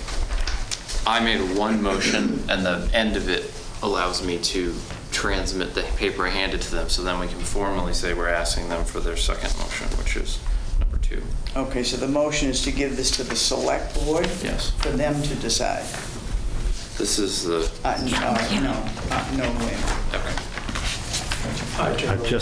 Hold on, I'm going to go back with this. So we're asking for number 2 on the paper I handed all 5 of you. I can understand the vote that just happened with pulling it out of, separating the two. Yep. They don't have the authority to vote. They're advised. That decision gets made by the town manager where that money comes out. So they can vote on it, but they don't have the power for it to actually mean anything. So I just don't understand why we're going down this road. But did you hear Jerry's motion, though? So part of the problem is helping them get down the path they want to get to, and we just took a vote to do the first thing. The second thing would be to just make sure that when they take this vote to spend their own money, by the way, to do a study. So 20 minutes ago, you referred to how we have a lot of money that we have to spend. We're just going to pull 110 out of that account when we have the opportunity to get grants. I'm very grateful that you are cost conscious about the light plant at the moment. At the moment, you're worried about a $110,000 study. That's what you're worried about?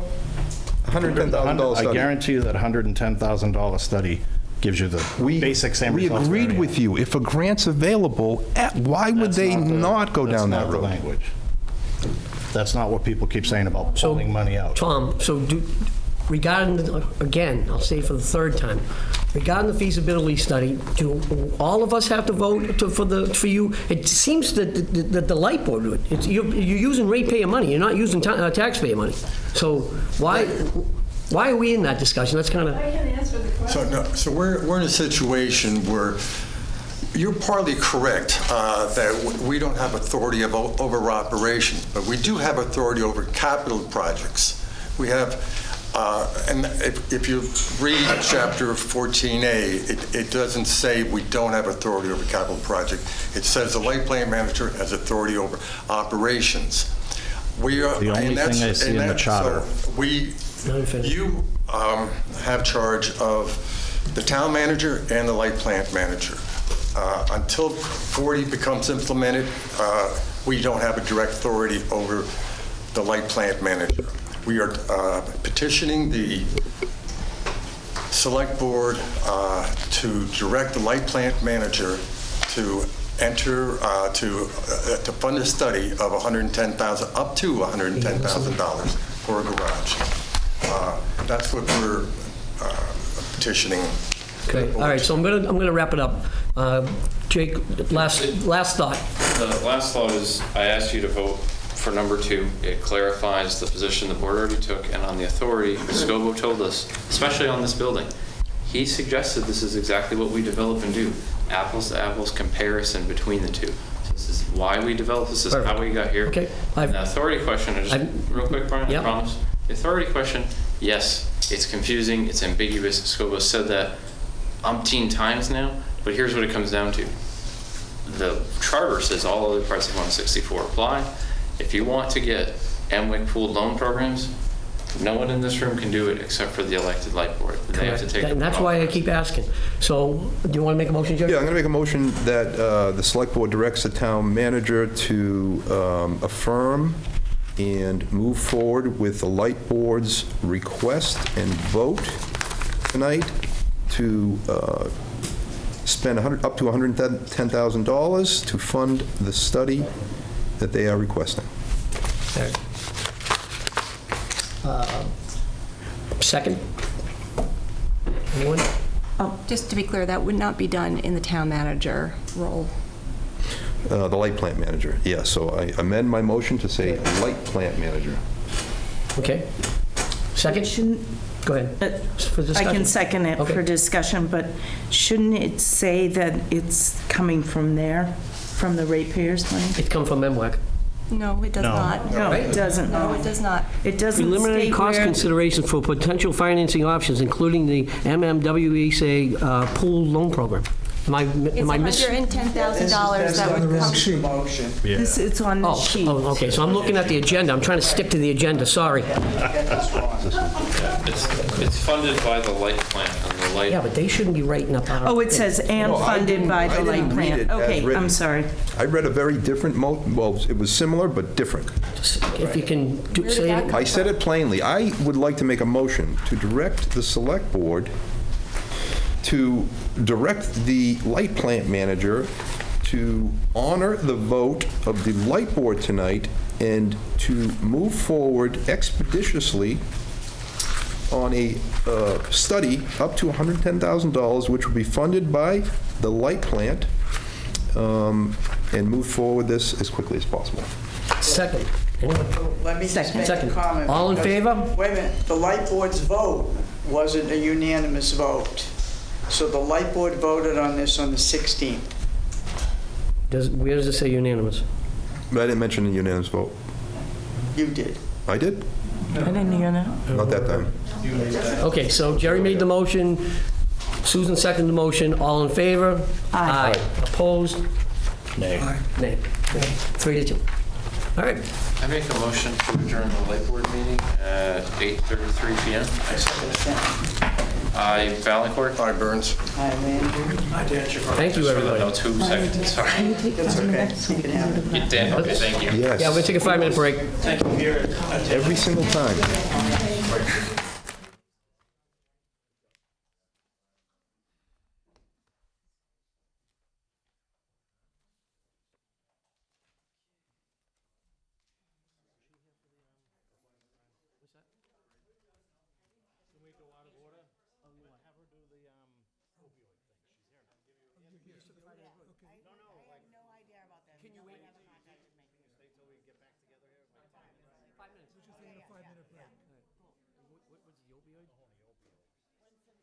Excuse me.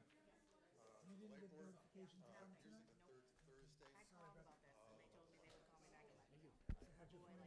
How'd you find out that you're on? My friend called me and said you heard my name on the TV. Sorry about that, but you're here now, so we'll someday we all need to. Where we're at, still in a bad spot. All I see is this. I don't see nothing, mostly from you. That's where I see it. If you can continue to do that, that would be great. Yep. Tom? Thank you, pal. Appreciate it. By all means. All right. Junior Mint? No? So, Well, now that you're out of here, it's good. Great. We'll go quick. Home in time for dinner, huh? I already snuck in dinner. So she is the 655. yep.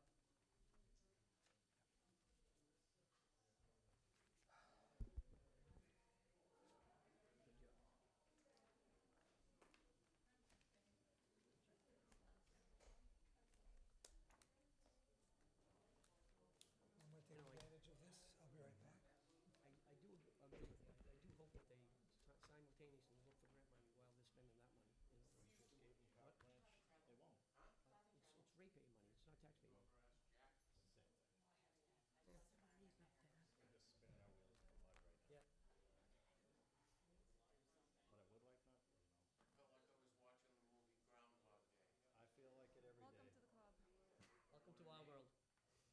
Welcome to our world. Did you recess or we recessed 5 minutes, yeah. 5 minutes. We're gonna go back in a couple minutes. As soon as, Erwin gets back. And now Jerry went. Now Jerry went. Jerry, hurry up. We should never, ever be in that position again. Ever. No, it was wrong. It was wrong for them to use us as their sounding board, and that's what just happened. It's a two-way street. It's only one way. Yep. Two-way would have been slow it down, apply for a grant, figure it out. It's not gonna happen. You know what's gonna happen? We're gonna circle back to this. Junior mints. I put them in the freezer at home. Oh my God, they're so good. But hey. Let's vote.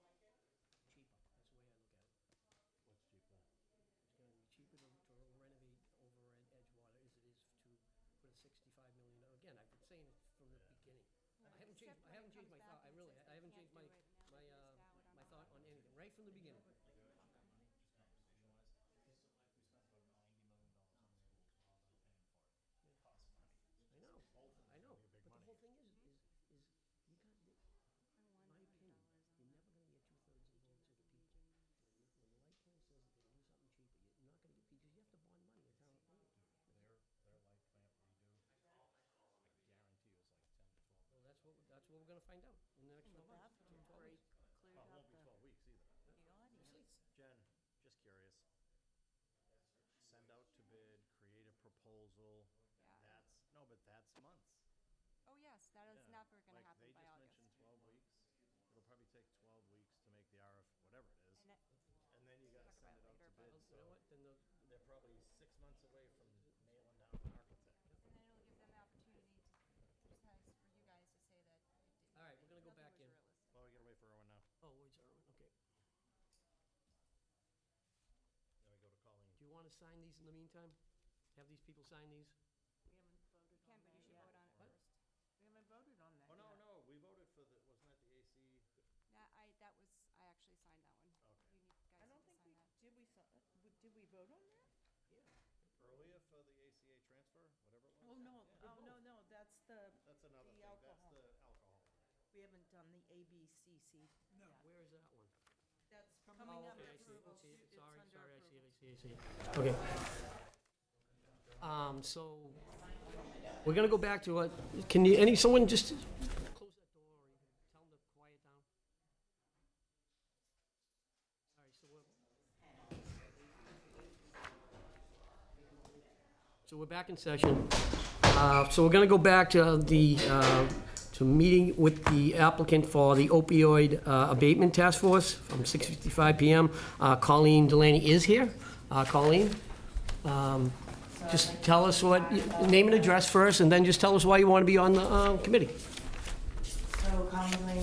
Or the task force. 65 near Tasket Ave, apartment 1G.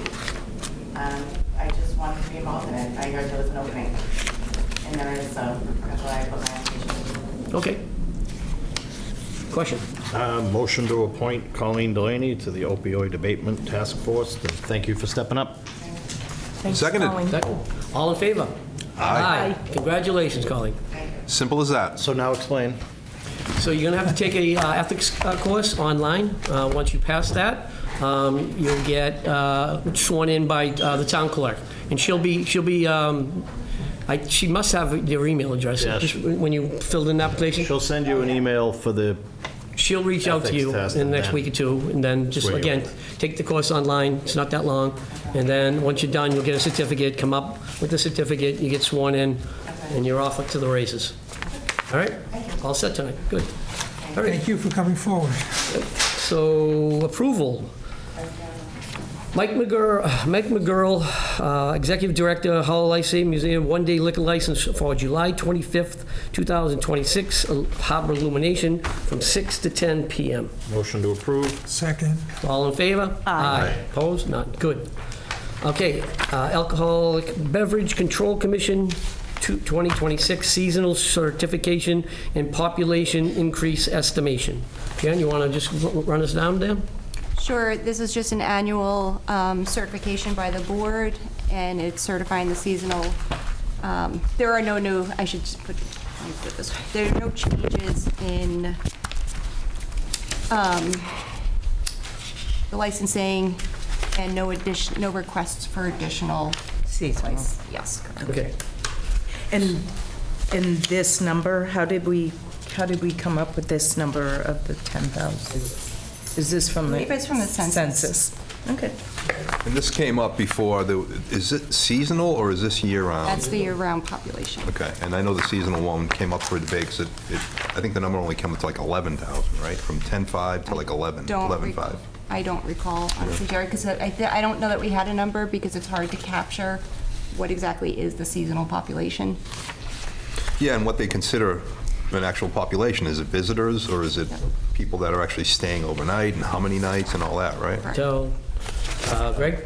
Motion to approve the Alcohol Beverage Control Commission ABCC 2026 seasonal certification and population increase estimation. Second. All in favor? Aye. Now we need to sign something. Yep. Yeah, that we have it. So it's the two forms for the one vote, correct? Yes. Okay. So I signed them both already. I knew we were going to pass, that's why. So efficient. All right, moving right along. Discuss appointments for 100% Clean Energy Climate Action Committee. James Kaplan, so he's asked to be reappointed? He was here, too. He was here. Yeah, he was out in the Out in the hall. hallway. Let me see if he's... You Did don't, he leave? these are just We don't, it's a reappointments. reappointment. Motion to reappoint. All in favor? Seconded. Seconded. All in favor? Aye. Opposed, none. Good. Reappoint members to the Community Preservation Committee. Rachel Kelly. Motion to approve. Second. All in favor? Aye. Opposed, none. Good. Discuss appointments for the Park and Recreation Commission. Now, these are appointments, not reappointments? Discuss the appointment for the Park and Rec. They were Yeah, here so there's one opening, Erwin, there's one opening, 3. They are reappointments, Erwin. Yep. Right. Oh, So we've heard from all 3 of them. So the reason why we didn't, because there was the fourth one that didn't show up, and it turns out that she does not want to be on the committee. So now we have to make a motion there's one seat? for... There's one seat? There's one one seat. seat. We have 3 candidates. I'd like to make a motion to appoint Anna Maria Karski. I'll second that to the motion. seat. All in favor? Can I ask? sure. How did the opening come up? Michelle Leary. Michelle Leary has a Oh, okay. job and has no time anymore, so she stepped away. Oh, okay. That wasn't clear. Do we to know me. when her thing expires? Do we have that? 3-year thing. 3 years. What's that? Well, hold on, because Michelle left, so that's the seat she's filling. Yeah, so it's got to be her seat. Bear with me. Oh, is it on this? It's right here. Should be. On the It first one. expires on 6/30/2029. So it's Okay, a so someone 3-year make seat. that motion? So No, so you want to amend that motion? I Is move that to right? appoint Anna Maria Karski to the 3-year seat expiring June 30th, 2029. Then I'll second it. All in favor? Aye. Aye. Opposed? None. Perfect. Where are we? Reappoint members to the Veterans Council. We got Kevin Richard Beck, we got Peter Michael Preble, and Amanda K. Scott. How many openings we got? 3? Well, yeah, These are reappointments. the reappointment. 3. Oh, excuse me, you're right. Motion to reappoint all 3, as read. Okay. Second. All in favor? Aye. Okay. Reappoint members to the War Memorial Commission. Jerry McLaughlin and Andrew Waha. So moved. Well, motion to approve. Second. All in favor? Aye. Opposed? Good. Okay, so off to... JD, we went through your appointment already. I didn't know you guys were in session. Yeah. but you're already on. Well, I really appreciate that. And you won. I was the only one It was opposed. unanimous. Yeah, I was opposed. You stay out of the room and get... This is, I think, thanks. Perfect, thank you. Thank you. All right, so moving on to discussions, I know we've tackled Select Board policies and procedures. We did the war memorial. What's that? The war memorial down Just here did on the that. bottom. We just did Yeah, we just Oh, did. we did. Okay, thank you. So I think we're 99% there with the Select Board policies and procedures. Erwin? Yeah, can I speak to that? Because I wasn't here at the last meeting, and I guess that's why it was held up. I think if we could I agree with the 72-hour. If we could put a disclaimer on it, the draft, the watermark draft is fine, but if we could put a disclaimer to say that this is subject to change, Yep. I think that would kind of cement it. Yeah, I know, and I think we had some great discussions at the retreat. I agreed with both sides. I mean, they're looking, the townspeople are looking for more transparency, but it is confusing. So to put a disclaimer to say, this is what we're going to talk about. It could add, it could subtract. Come back Monday for the final version. John? Yeah, so just some additional information on that and then a new recommendation, because we did talk to council. The clerk had some concerns about the watermark on the agenda and posting it in the official agenda. Posting location, council agreed. There are often Monday holidays too, so there's just a lot of concern all around. So the suggestion is that we post a draft agenda on the select boards as a matter of routine. We post the draft agenda on the select boards page along with a packet at that point in time. And then on Thursday at 5, or before 5. Yes. Yeah, okay. And then on Monday, we will post, and unless we're confirmed, on Thursday, post the official agenda on Monday, if not sooner, in the agenda center, which is the official posting location. Yep, okay. That sounds good. So are we making a motion to approve as edited? Yeah. Right? I think last meeting you said when it's a holiday, a Monday holiday, that the Thursday, you usually post on Thursday anyway. We're gonna do it on Thursday. That would not be a draft. No. Is that right? Because, so it either would say draft or it would say, this is the. Correct. If I could, the draft will be posted on the select board site. If it's a Monday holiday on Thursday, the agenda will be posted on the calendar in the normal site. Okay, just. Great. Get that. So, so we need to make a motion? Yeah, we do. I made a motion to approve with that minor tweak that we just talked about. All right, but can we just slow down so I make sure that we capture these? You are on, so section 2. Can we start at section 1, the meetings? I think we covered all of that except that one. Was the agenda one? So this was the one that we were held up on, was this change here, this one, on B of 2. And you just made some changes to what we're going to add to that. Which Greg said, I made the motion, including the edit that we discussed. Okay. Everyone second that? Yep. Ready to vote? All in favor? Aye. Aye. Aye. Perfect. Okay, discussion, reestablish the Commission on Disabilities. So there have been a request from residents to reestablish the commission. I don't think that you technically need to reestablish it, but it would be a good opportunity to let the community know that there is a full commission of openings, and if they're interested, they should submit their letter of interest to Lori West, and we are working to reconstitute that commission. Do we know the makeup of that? Is it all at large? Are there committee appointments to it? I don't believe there are committee appointments, but I know the building commissioner serves on that committee. I think it's largely residents, and I will confirm whether or not there's any other staff or designees. Do we need to make a motion on, Jerry, you got something? No. Oh, no? Okay. I see you going like I think it's a good thing to reestablish it for sure. I think it's something that's really important, and Ray Jackson comes to mind as someone to contact to see if he'd be interested in being And involved. it's probably good with the bus stops and all of that to have that commission in place, right? Yes. Any application, even the middle school applying for the ADA accessibility. So anyone out in TV world, if you want to get on the Commission on Disabilities, start looking for it in the next couple weeks will be on the town website? Coming? Yep, it's already, I think it's already there, so people can submit letters of interest. Great, so do we make a formal motion to do that, or? Nope. No, because it already exists. Okay, great. All right, Select Board Designee, we already took care of that. Did that. All right, moving right along very nicely.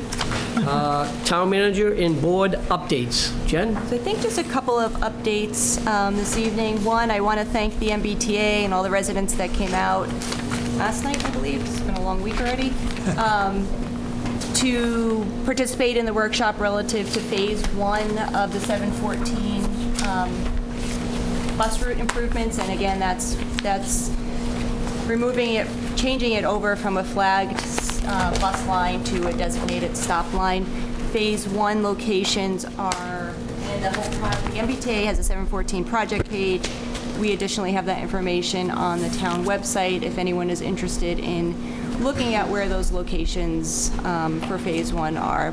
They're primarily from the Veterans Memorial to W Street, I believe. So you see when I'm driving around town, that someone put like a, on some of the posts, and it looked like something that had to do, like this is going to be, potentially going to be a new, it's been a couple. There's one across from my office, right near the monument. Oh, I think that there's one near me. What's it actually say? It was just a sign about the event. Oh, okay. Thank So to let people know that. Okay, so it wasn't going to be, I took it as it was going to be a, High school, right? Yes. moving forward, it was going to be a designated, okay. They may have creatively put them there. Yeah. did that. Yeah, they laminated it, so they wanted it to stay, so, Yep. yeah, okay.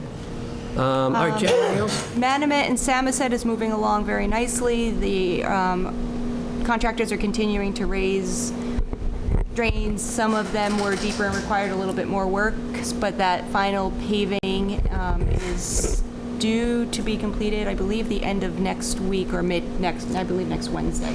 Is there a timeline on the utility work that'll be done on that road in the future?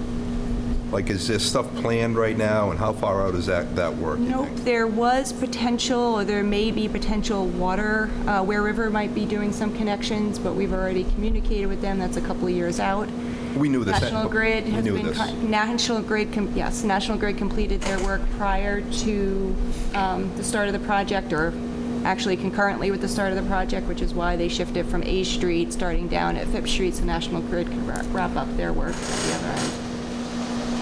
And then we'll move forward with striping. It'll be a center line, curb striping, and we're going to be putting in fog lines at the corners, so that increases visibility coming out of the side streets onto or from Manomet and Samoset Avenues. And again, I still have in my head, every day I drive to Roxbury, and it's one of the main, it's not a main road, but it's a tight road, parking on both sides, one car can get through, and there are speed bumps, permanent asphalt, and I just can't, you know what I mean? So to just keep that in mind, if it's possible. You can ask the question, like, it doesn't make sense if they're in Boston, you know? We should be able to put them in, even a smaller one with a painted yellow or something, if that's what people want. There will be added patrols, and we did apply for a grant for the the speed signs like you see on Topics Road that capture speed. Those signs actually keep record and data of how many cars are passing and exceed the posted speed limit, so we'll have that data going forward. We can adjust. I didn't know they kept that data. Yep. Anything else, Jen? I think that is all. Was Town there hall? another? Town hall. Town hall, timeline, move, any We're sort of still in the update? same timeline. The OPM was out at the middle school just, doing his own assessment of electrical and I don't recall the exact list. Utilities. Let's say utilities. Mechanicals. So They are prepping. we're still shooting for spring of 27? Yep, they will be prepping the bid documents currently. I expected that they'll go out to bid in August, September, and then it's construction from that point on. Okay. Anything else? That's all. No? Susan? Great, thanks. I called you Susan today, not Jen. I know. I was good. Great. Yeah. Good job. All right. So last night, the Beach Management Advisory Committee met, and the topics discussed were the status of the shellfish harvesting in Hull, and we started making plans for our summer beach forum, which will be held on Tuesday, August 18th. And then we also discussed mobility mats for the permitted pedestrian pathways on North Nantasket Beach. The committee did vote to explore, along with a citizens group, applying for CPA funding for mobility mats. And it's just the exploration of that right now. But Once that goes through, the committee will be writing to the chair, asking to be placed on the select board's agenda to get approval to apply for that funding. They plan to engage with the Waterfront Access Group and also the Council on Aging in this project. I think it's important that you add the DPW. Right. Because I think... We did discuss DPW last night. Yeah, because one thing's important when these mats go out, in some locations when a storm comes, they have to come back out. Right. Well, The DPW is concerned. what we discussed last night was exploring the cocoa mats, which stay down in the sand area, and then mobility mats in some other tougher areas. Yeah. But it's in its explorations. Excellent. It's a great idea, because I've probably gotten 20 calls with people trying to get to the beach and can't get there. I know, it's So tough, just A especially Street when or the people fire have lived department here with their that whole money. lives, and they love the beach, and they want to get down there, so. Absolutely. Good idea. Yep. Anything else, John? She was... I speak for myself. Anything Good else, one, Susan? Brian. Did you do that as All a right. joke? No, I did not. I'll tell you the truth. It's getting late. Jerry? Just to go back to that comment you were just talking about, Ray Jackman and I had a conversation. He lives right behind my mom, and from his perspective, what's lacking is the ability to get onto the beach, obviously, but then like an area, just a small flat area almost, where they can kind of hang out, if you will, because as soon as they hit the sand, it's not feasible to move efficiently. So, and again, someone like that could really help. First thing is, at the Light Board meeting last week, one of the members brought up a request, and I thought it was interesting. Select board packets, apparently in the old days, were delivered to our homes 2 days before the meeting. Very convenient, and I just wanted to bring, you were there for that conversation. I thought it was, The light board, yeah. light board had packets delivered. Yeah, they got special Select board, to treatment, my and that's what knowledge. my request would be from the town. Would this be seen as a little bit much? Excessive? Yes. Yes. Jerry, But what we discussed earlier. I would agree with you. Yeah, before But you got in it would be nice. All right, anything else, Jeff? Yes, town emails. That's another thing that came up from the Light Board meeting. One of the elected members does not use their town email and uses a work email. And I thought this was, if we could get clarification from town council on that, because I have heard, I don't know if it's true, that town council said it's not legal to operate outside of the town email. I don't know that legal is accurate, but it is certainly not recommended to not utilize your town email, because those exchanges are public record. And we don't have access to private email accounts, and I'm certain that if anyone had a public records request, they would not want to release their personal Especially an emails. elected official. You know what I Yeah, mean? so shouldn't it be policy, and shouldn't we kind of make that statement pretty clear that if you're on an elected board, and maybe even, we don't do it for commissions, do we? No. I think we discussed at Well- the retreat. Conservation Commission probably Yeah, should, part right? of- Then again, it's Yes. gonna get That's- discombobulated because Well, someone's gonna be step down his chair, and then we're gonna. I only bring it up so we should discuss the what it is, and Somewhat then just operate- address it. Well, at this point, I think we should have, all elected officials should have town email. And they do. use them, It's up to right? them to use them. Right. Yeah. We can only advise them, but it's up to Understood. them to use them. Yeah, yeah. As for everything else, we are looking at it. It is somewhat operational. It was capacity and the changeover of emails. My recommendation would be that each committee have their own emails so that it's a shared box, or when chairs change over, the email still remains the same. So the last point on the emails is we still don't publish select board emails on the website. I think that's wrong. Is it just that you Keeps just coming up. click it? Huh?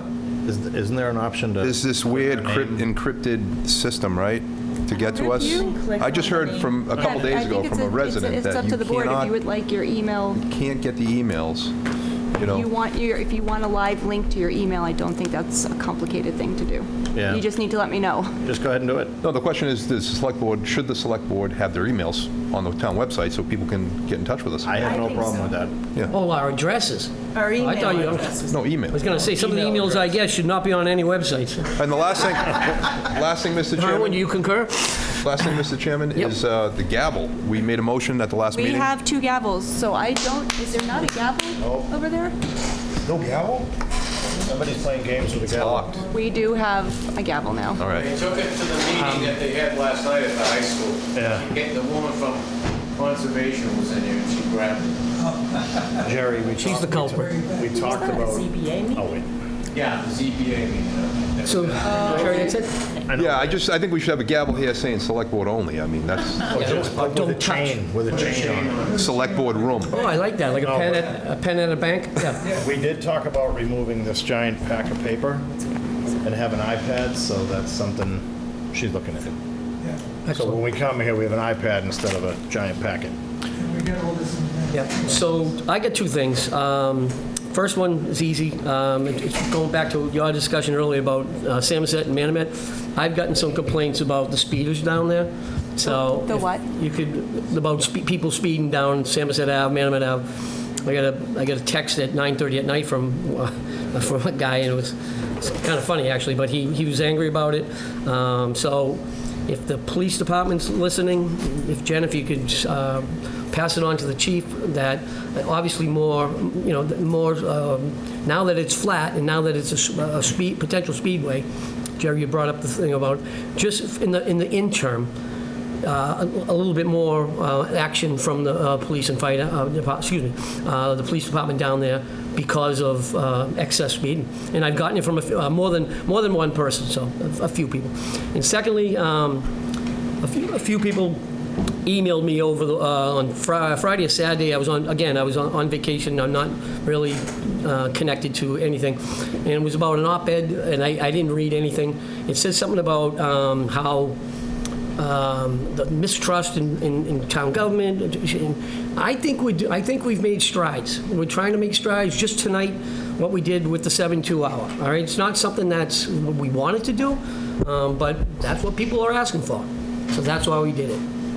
Susan, I look at you and I say, you ran on that mantra, transparency, and more communication, and more the people getting more information out to the town. And again, being more, forthright, I guess. You ran on that and you topped the ticket. Not that you're a very intelligent woman. I've always known you, but in the last 6 weeks, I hang up the phone for you and go, wow, she's pretty. What did you just say? Could you fix that? You said you're a I heard you say very intelligent woman. Yeah. Because that didn't come out. That's exactly what I Lexi's said. laughing. No, you said not. You gotta fix it.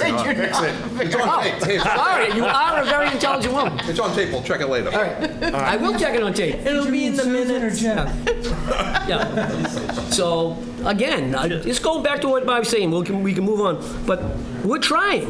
We're trying to be more open. And I said from the first day I sat here, I'm an open book. Email me. Yeah. What do you, if you think we're doing something wrong, or if you think we're being, not forthright, let me know. I'll fix it. Just to add on to what you were saying, we're not going to be able to keep everyone happy. No, I think 100%, no. I think the town and every board committee has done their best. Yeah. Again, but I hear what you're saying there. Yeah, no, I'm responding to emails from people saying, you're starting to, get some motion here. We're starting to change our ways a few. Again, I bring up the 72-hour thing. Yeah. It is confusing. And Erwin, you brought that up at the retreat, But at the end of the day, if this is what they want, we're in a no-win situation any way we go, whether it's 48 hours or 72 hours. Let's try it to 72, and then we'll do the asterisks or the draft, and we'll go from there. So, Yeah. Yep. All right, so outside of that, this weekend's Illumination. Yes. What time does it start? Oh, you mean when there's they a light? kinda, yeah. I think it's around 8. Yeah, so just dusk. 8. Yeah, enjoy and be It lasts safe. for about a half an hour, Yeah, so it's it's quick. really beautiful. And hopefully it's beautiful out. So enjoy and be safe. I just have one thing. I just want to remind people that we're still in a drought situation. Today's rain did not change that. It's level 2, so please, in the old days, last time when we had a drought, we said, conserve water, shower with a friend, but do whatever you need to do. Just no lawn watering and don't waste the water. Yeah. Great. Mr. Jim, very quickly? Yes. I forgot to mention, this weekend, it looks to be very nice weather. Illumination's one thing, but all weekend long is the opening of the North End Feast season, and I'm involved with the St. Joseph Society Feast, and that there's got to be a dozen people from Hull who are also members. Okay, great. So stop on by, So the boat's going to be crowded. hopefully. There'll be no room on the boat, to be Yeah. clear. I know. Motion to adjourn. Second? All in favor? Aye. Great, guys. Thank you. Good job tonight. Good meeting.